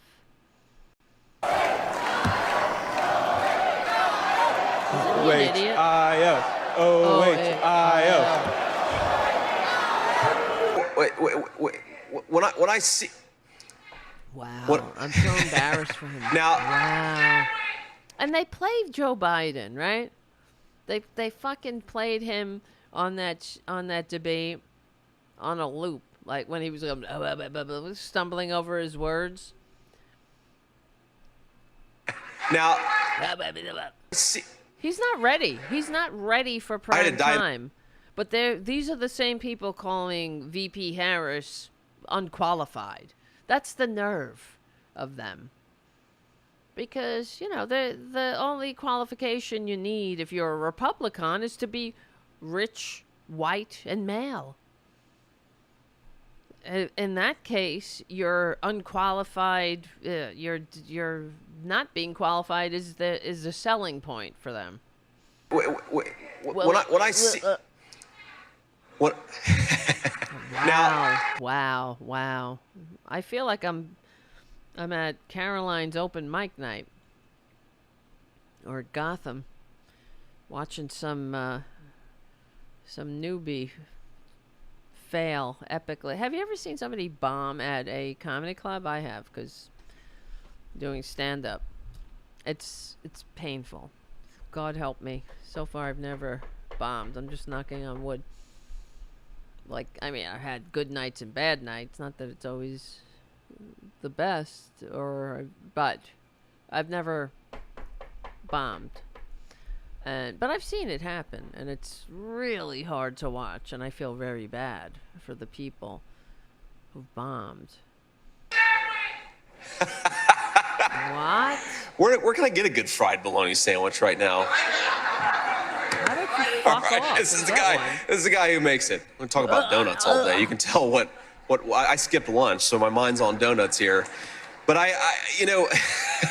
Wow, awkward. It is the weirdest thing to me. Democrats say that it is racist to believe, they say it's racist to do anything. I had a Diet Mountain Dew yesterday, and one today. I'm sure they're going to call that racist too, but it's good. Let's try that one again. It is the weirdest thing to me. Democrats say that it is racist to believe, they say it's racist to do anything. I had a Diet Mountain Dew yesterday, and one today. I'm sure they're going to call that racist too, but it's good.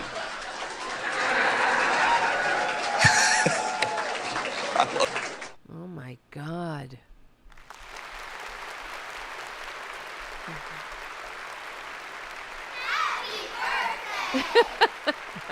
I'm just pressing buttons now.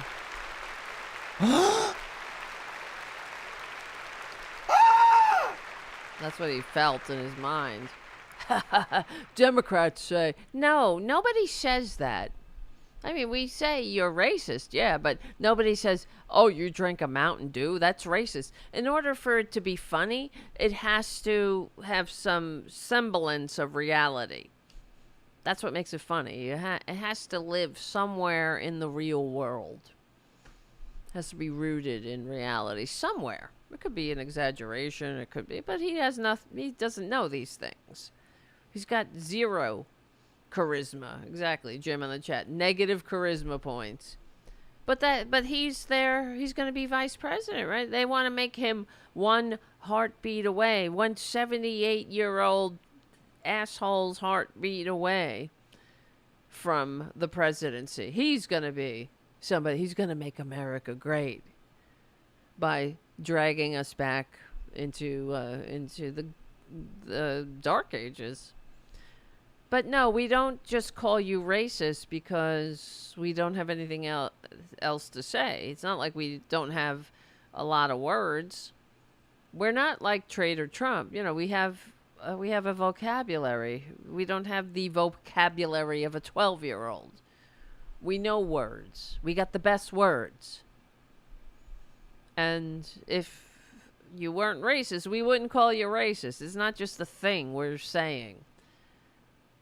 Maybe you should look at yourselves a little bit. You know, calling the vice president colored, for example. Calling her the DEI candidate because she is somebody who's got darker pigment.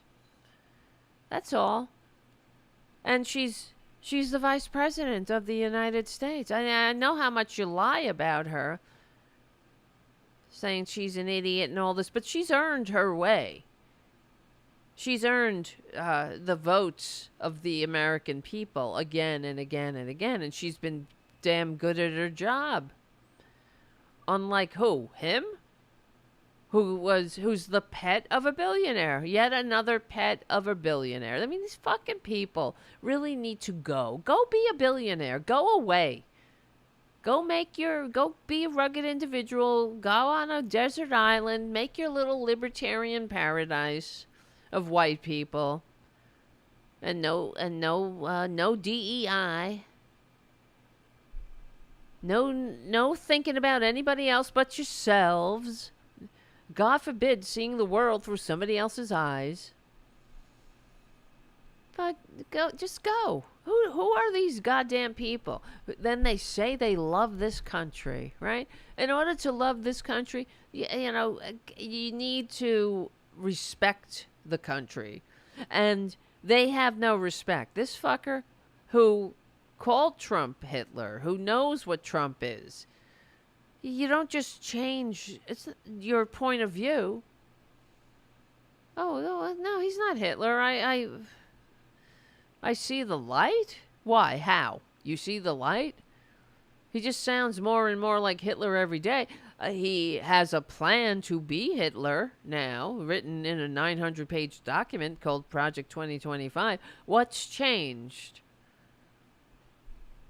Nothing's changed except you have no integrity. And he's another one with his wife, you know, who's been also attacked by these racists.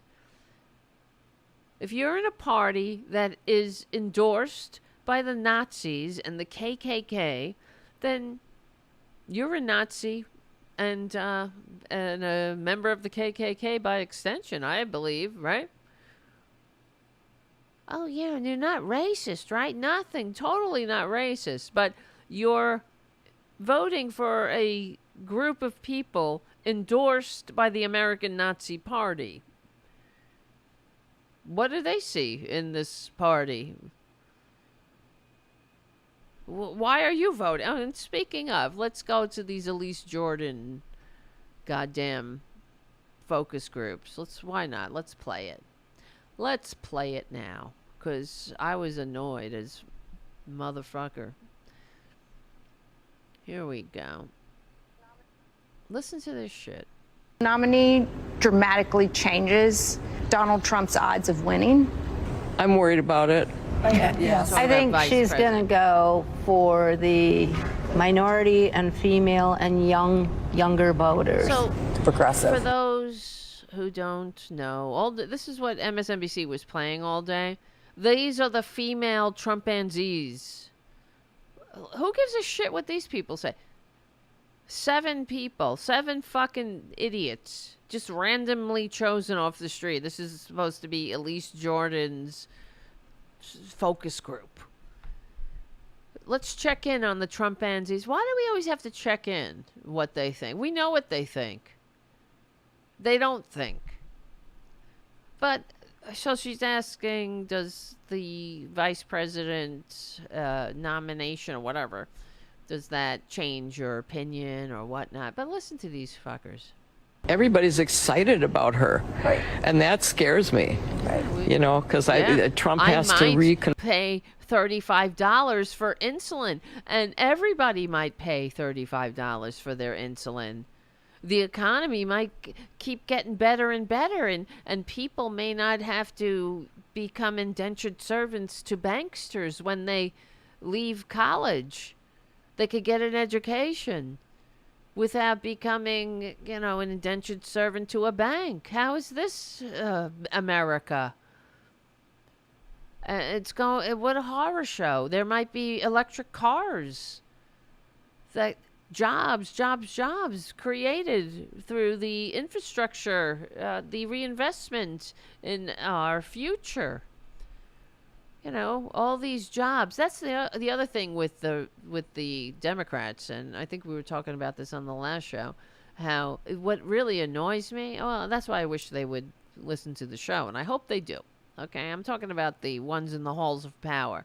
That it's time to take it to these Republicans. Stop trying to model good behavior and being like, oh, this is a bipartisan bill. I want to thank my Republican friends. When 2 people or 2 Republicans or whatever cross the aisle and do something normal for a change by joining on to actual legislation, not just virtue signaling, your hatred of trans people.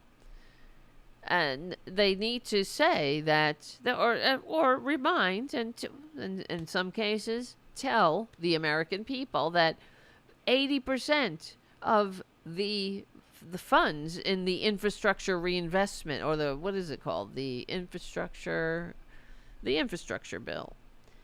Let's see, it has a name, you know what I'm saying. But it went to Republican states. So the large majority of the money that went into the infrastructure bill that are propping up these poorly run red states, that are going to the red states because they have legislators, so-called representatives, that don't do shit for the people they pretend to represent. And they funnel more money into the hands of the grubby, greedy hands of the rich, while the infrastructure and everything else that people need simply crumbles around them. But at least trans people can use the bathroom, right? That's all they got for them. They don't got real legislation that helps people. That's why we have to swoop in constantly and help them. That's why my filthy blue state dollars, New York values. They certainly don't mind taking my blue state dollars, because we pay more into the federal treasury than we receive. It goes to these poorly run Republican states. And I'm sick of it. I'm sick of them not having the manners or the maturity to say thank you. Aren't you? Doesn't that get tiring after a while? Listening to these fuckers whine about how rugged and individual they are while they suck on the government teat constantly. And while they kick down on democratic policies and Democrats in general. They can't even say the name of the party, for Christ's sakes. Democrat Party. But they certainly like taking our money. But these idiots, it's almost like you can't blame them, because who's telling them? They're listening to faux news, the fake fucking I can't even talk. The Fox News that has to pay $2 billion for lying to them. Because, that's it. They're just as racist as they are.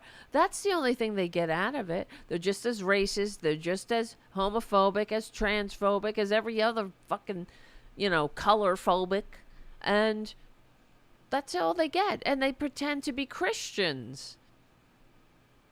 And these people pretend to be Christians too, I guess, by sending women to back alleys to die, while supporting a party that increases the abortion rate in the country. And not only that, increases trauma, drama, suffering, heaps, needless suffering onto families. It's just so disgusting. But speaking of, let's listen to more of their opinions. Figure where he's going and how they're going to outsmart her. How do you perceive Vice President Harris compared to President Biden in terms of competency? How dare you? And experience? Do you hear this shit? Do you hear in terms of competency?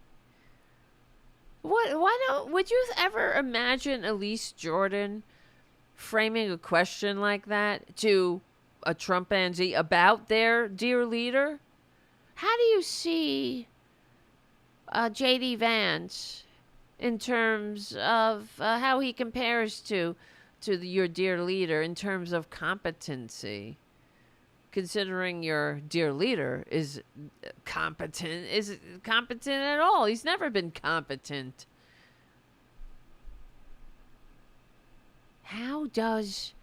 Oh, well, wait, it's not even the worst part. I think she's worse. She doesn't even know what's going on at the border. How dare you? And that's what she was supposed to be doing. See, this is what Trucker John and I were talking about. This fallacy, this lie that Kamala Harris is the border czar. There is no border czar. This is a fiction made up on Fox News and the rest of the fascist propaganda channels. And I'm sick of the fact. Now, we're watching MSNBC. Did anybody break in and correct them? Of course not. Not Elise Jordan.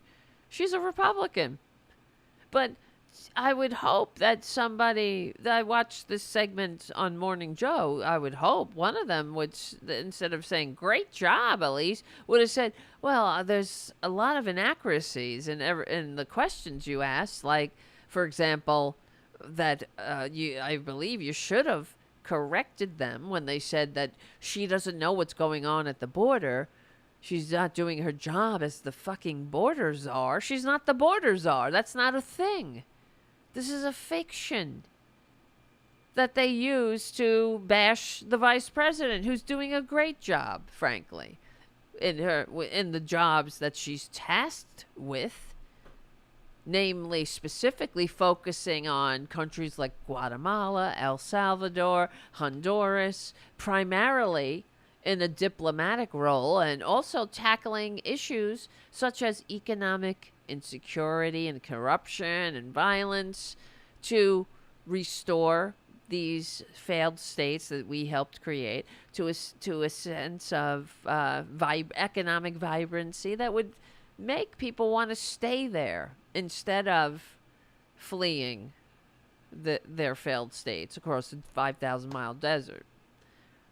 The border czar bullshit gained traction amongst these filthy fascist Republicans who, the party of personal responsibility, they sought to blame the vice president, because this is all they do, for rising crossings, illegal crossings at the Mexican border. But the crossings are down to historic lows now, of course, lower than they were under Traitor Trump, as the president noted in his speech tonight. And this fallacy continued in the 2022 midterms. It's still not corrected, which is so disgusting to hear it continue without any pushback at all.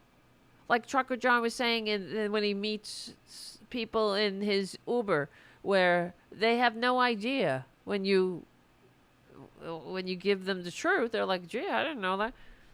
But these assholes, these 7 women sitting here, and with Elise Jordan not saying a goddamn thing, all she's doing is enabling them. They must think it's correct what they're saying, because nobody's saying anything, and there's a journalist there sitting right there. There she is, 12 feet away. Well, what? I mean, she looks pretty far away. I don't know why she's sitting that far, but whatever. Guess maybe they stink. They might have been out at some Trumpanzee rally. Maybe they were hanging out with Traitor Trump. He apparently stinks really bad and farts himself awake. So, yeah, this is not gonna die, this stupid fake-ass border czar shit, until we make it go away with the truth. But the fact that it's not even, it's never even, it's never confronted, it's never pushed back. It's incredible. Because it's like, it is media malpractice. How come I know this and they don't? Right? I'm talking about Elise Jordan. Does she know this? And if she does and doesn't say anything, shame on her. The vice president's actual responsibilities in regard to the border are being deliberately misrepresented to confuse these fuckers. It's not fair. If you want to, life ain't fair. I understand. But if you want to have a political discussion, meet somebody fairly on the field of ideas, right? But they can't. So they lie. And they infect the brains of these poor sad sacks sitting all in a row, looking like douchebags, supporting a traitor, a rapist, a con man, a serial bankrupt, malignant narcissist, Putin puppet, who isn't man enough to respect the peaceful transfer of power that was good enough for George Washington, but not for Traitor Trump. Incredible how they allow the vice president to receive all of this scrutiny regarding immigration. But this is a Republican construct, an inaccurate construct. And what do they care? What do Republicans care? They want this country destroyed. They hate this country. It's a rat's nest. It's a shithole. They hate and when they say that, they're talking about democracy, by the way. That's what they're really upset about. When they say they want to drown government in a bathtub, what they really want to drown is democracy.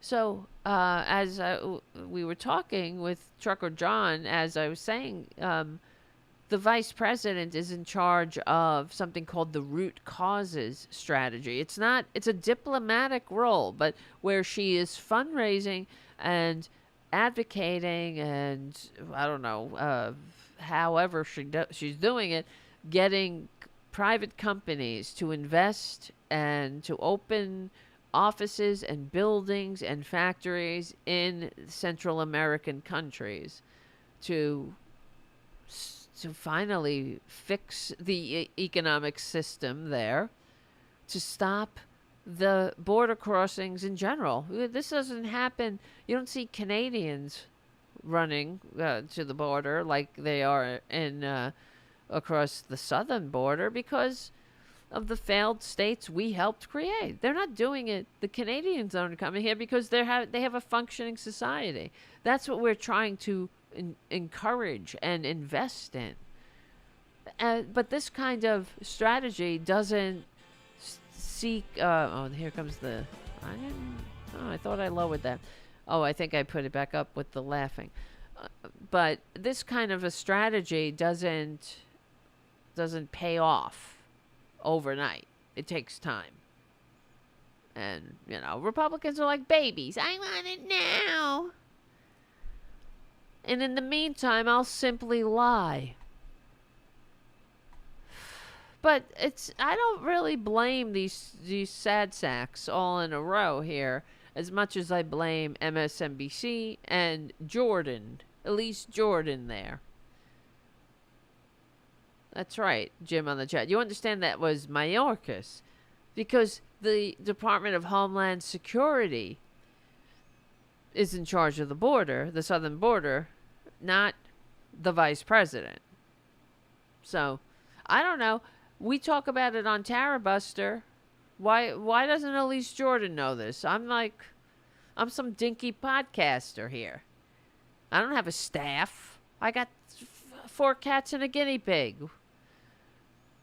My producer is a cat.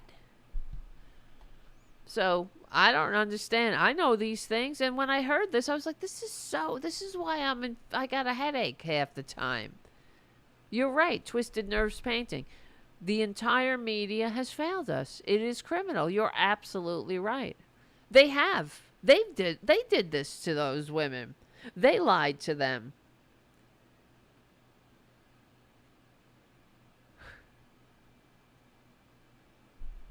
Incredible. Doing and in charge of?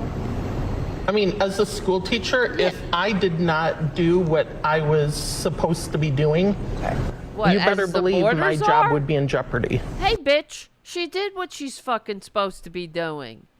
And she did it quite well and got a lot of money invested in these Central American countries. That was her job. That's why they're like, when they were like, why don't you go to the border? They don't like her that she said, well, I didn't go to Europe either, but whatever.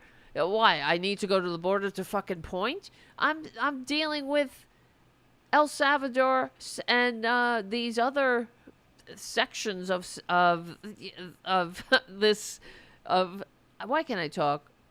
Of Central America that have nothing to do with the fucking border. I'm not the fucking border czar, motherfuckers. I wish she would just say that. Wouldn't that be great? This borders are. Why don't you just say the fucking borders are bullshit? Is something you pulled out of your ass, as usual. Why don't you stop lying to your viewers / victims, please?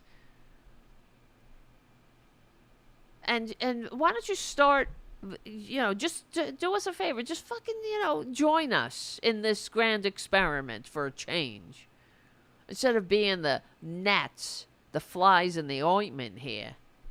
Ever since the founders declared their independence from the goddamn intergenerational aristocracy and monarchy, you fuckers have been trying to drag us back. But, I mean... Elise. Come on, Elise. This isn't even the worst of it. Well, I'm saving that for it isn't. Not only was her job not in jeopardy, she was just handed a promotion. How dare you? Is there anyone that Kamala Harris could appoint as her vice president that you would find reassuring? Would make you consider voting for her? No. I would do RFK Jr. way before her. Yeah, because that's how smart you are. That you're very smart. You'll vote for a brainworm. But trust me, guys. I'm telling you right now, they want all the benefits of the policies that liberals and progressives and Democrats make possible. But trust me, they're all sucking on the government tea. They want their Social Security, Medicare, their pre-existing conditions protections. They want, their mother, their granny, or whoever, themselves, paying $35 for insulin. Or their kids being able to stay on their health care to 27, or not leaving school as indentured servants to banksters, or having their loans forgiven, so they can now get on with their fucking lives. But they want all the benefits, progressive policies. This is what I'm so sick of too, that I was listening to the media, me and the media. I think that it's ground zero of why we have all these problems in the country, because the media, Twisted Nerves Painting said that the media failed us. It absolutely has. But I heard they were all discussing on the corporate media what the vice president should do and all this. And the fact is, and then what's his name? One of this Rykoff, I can't remember his first name. He's from Veterans something or other, whatever. But Veterans Against Iraq and Afghanistan Veterans for something, and for peace, yes. And he was saying, well, she needs to get a centrist who will, and she needs to stop talking about Medicare for all, and she needs to stop promoting progressive policies. This is what he's saying. And he said something that nobody likes Democrats. That's what he said. And I was like, really?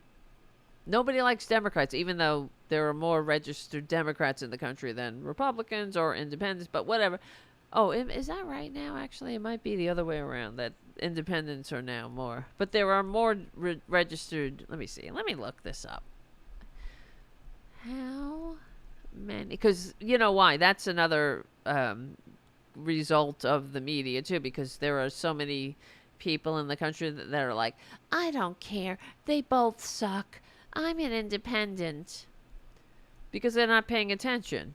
You're an independent, so you'll either, you want to eat a nice, I don't know, grilled cheese sandwich or shit on a shingle. Those are your choices. I don't know. Both sides. Let me see. How many registered Dems compared to Repugs are there? The Democrats, yeah, well, they are the majority of registered voters. Blah, blah. Democrats have a slight edge in terms of registered voters. Yes, okay. That's what I thought. Okay. But the point is, what I'm trying to make, is that shut the fuck up, Democrats. People don't like Democrats. Like kiss my white Irish ass, Paul Rykoff. They like Democratic policies, and if they don't like Democrats, that's because they listen to people like you sitting on so-called liberal media outlets saying people don't like Democrats. Why don't you shut the fuck up? And instead of saying people don't like Democrats, then say, well, they certainly like Medicare, and they like Medicare for all because that policy enjoys, wait for it, 70% support. That's a lot of support in a country so divided. 70% of Americans support Medicare for all, and including strong backing from Republicans, believe it or not. And then you talk about Paul Rykoff, who is a veteran who was on active duty, so he's got VA. He's got socialized medicine, so fuck him. He's fine. Don't talk. That's what he was saying. Don't talk about Medicare for all. Only 70% enjoy or support it. Why? What? What? They also enjoy the lower prescription drug prices because we can finally, Medicare can finally negotiate drug prices. They also enjoy the policy of having a minimum wage. and doubling the minimum wage to $15 an hour. That's a very popular policy, with even 7 out of 10 Republicans supporting it. Social Security. 2/3 of Americans support expanding Social Security. No Americans, except the real assholes, losers, want to destroy it. So that's a pretty popular policy. Even Republicans want expanded Medicare. And Social Security. They want expanded Medicare too, by a 2-to-1, over 2-to-1. 2/3 of Republicans want the Social Security to be expanded. They also, speaking of more democratic policies, they 3/4 of voters support reinstating banking regulations like Glass-Steagall that the filthy fascist Republicans destroyed. And they want to separate commercial and private banking. So, even Republicans want that by an overwhelming majority. Even though, these are the Democratic policies that supposedly everybody fucking hates. But even these women think, this is the problem with the media. You see, even they think, these dumb chimpanzees, they want all the benefits that liberals make possible, but they don't have the maturity, the intellect, the morality, the decency to say thank you. That's why we have to point this out to them. Why the Democrats need to point out, oh, you don't like your jobs and your new chips factory? Oh, okay. You better believe there are Republicans who are now working in the new manufacturing boom in America thanks to Joe Biden. And they got the FJB bumper stickers on their cars and "Let's Go Brandon." Meanwhile, this has been the case for time immemorial, especially in this country with these fucking assholes. You better believe it. These are the same people, the same kind of people that, hated FDR. There were some of them. But they liked their policies. Just like, they hated Obamacare, but they sure liked the Obamacare policies. Even so much that the Republicans had to start talking about it and cutting fucking ads saying, we will never touch your pre-existing condition protections. The Republicans will always protect your pre-existing conditions. Like they never did, ever, and fought us tooth and nail until we finally passed it in spite of Republicans. Do you remember when that happened? When they passed in the middle of the night because it was going on for hours and hours, and it was finally, Obamacare was finally passed, and fucking John Boner got up there and cried and yelled and screamed. Remember that? Oh, hell no, you didn't. Screaming and crying. Literally crying. Oh, millions won't die needlessly without health care anymore. Oh, that's Republicans. Yeah, 3/4 of Americans believe the tax system favors the rich and support higher taxes on the wealthiest individuals and large corporations, like Democrats say, and want to tax the rich and have a wealth tax. These things are overwhelmingly supported by the American people across party lines. And what do Republicans have to counter these? Oh, yeah, genders. You can't, children, it's in a family, I don't know, we'll call them nunyas. The nunyas fucking business, Republicans. They can't, if their child is trans or whatever, they can't get gender affirming care. That's the policies. That's the Republican policies. Sticking their big, filthy noses into people's personal businesses and always kicking down on the politically unconnected, the powerless, the misunderstood, the underdog, less than 1% of the population. I mean, real bullies there. Unbelievable. So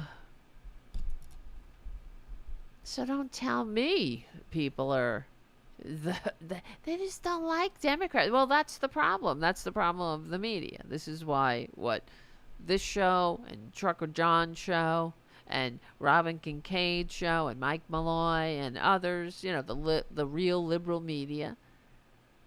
This is why it's so important. I think. I don't know. I guess you guys agree because you're here. All right. One last. Let me see. Oh, fuck her. Look at her face. Okay. One last clip, and then we're going to get unconscious together. We will all time it so we get unconscious at the same time. Because that's how we do it on Tarabuster. Let me see. Here's this question really got me screaming. Who do you blame for President Biden being in office in this condition? Who deserves the blame? Can you fucking believe that? In case you missed it, let me play it again. Who do you blame for President Biden being in office in this condition? Who deserves the blame? His close staff. How dare you? Now, what she's saying right there is Biden is unfit to be the president. Now, who the fuck are you, Elise Jordan? You got some info we don't know about? He had a bad debate. He doesn't have dementia. And who are you, Elise Jordan, to spread this Republican bullshit? Because that's all it is.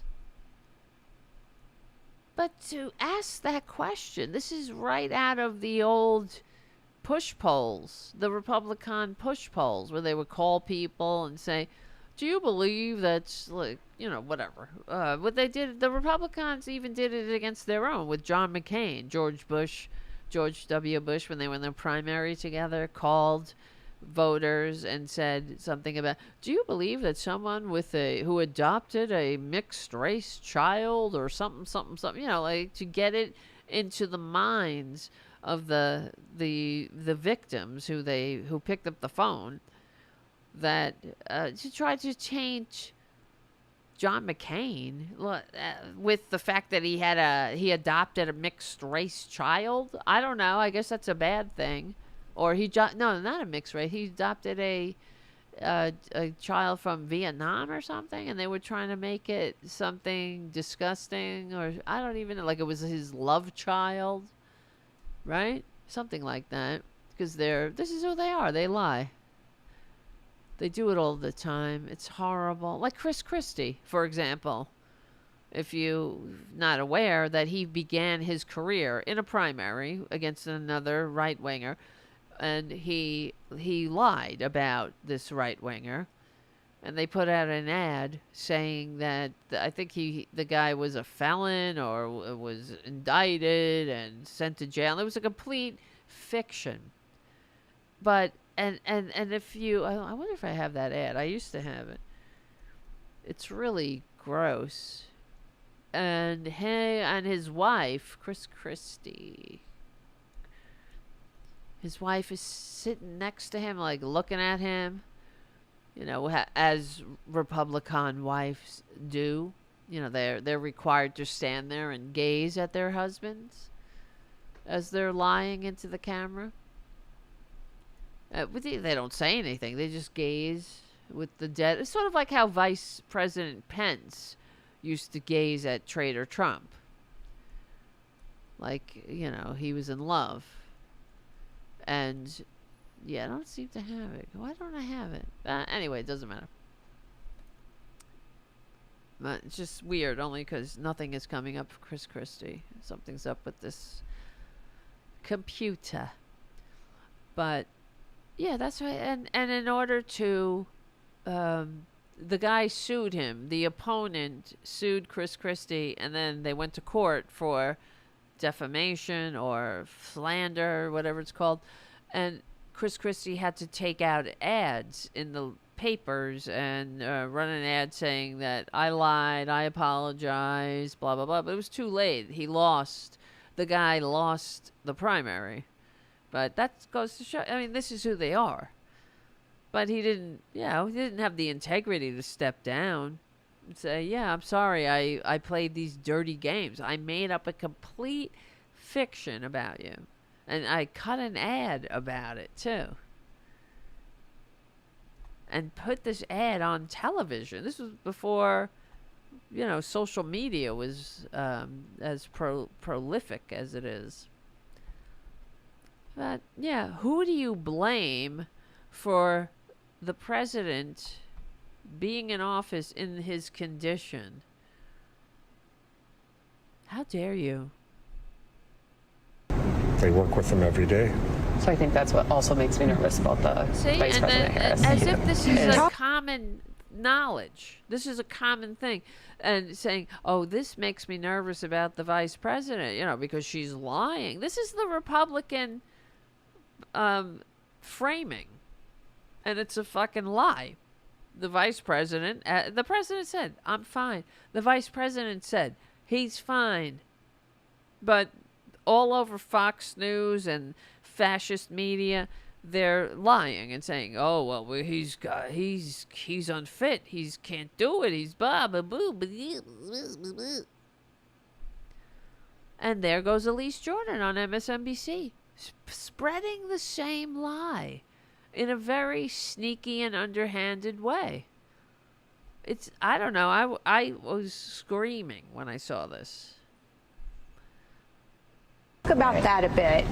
So yes, she's going to be in it, but she also helped keep him in where he's at right now. And if he really is as bad as what they've been saying, I think if he steps down as president and she steps into the presidency before the end of his term, it almost makes me question a little bit more why it didn't happen sooner. How dare you? It's not happening, you fucking morons. This is a fiction created by Republicans. And I mean, come on. All right, I can't do this. Let's just. Who do you blame for President Biden being in office in this condition? Who deserves the blame? In this condition, and nobody stops her. Nobody corrects her. Terry says, I don't know how you can watch. Well, I don't know. It's a habit. I'm watching it. I'm kind of monitoring it. That's how it feels. And then I'm like, what? When in the morning, I'm sorry, I didn't mean to scream in your ears. But in the morning, I get my coffee and then I'm like, what? It wakes me up. Oh, Jesus Christ. All right, I gotta go to sleep.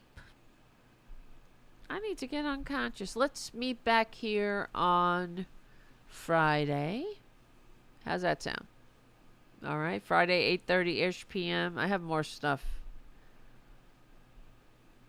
But we can't get to it tonight. It's already 11. I want to thank Trucker John, the amazing Trucker John, for joining the conversation tonight. That was awesome. Let's do it again, my friend.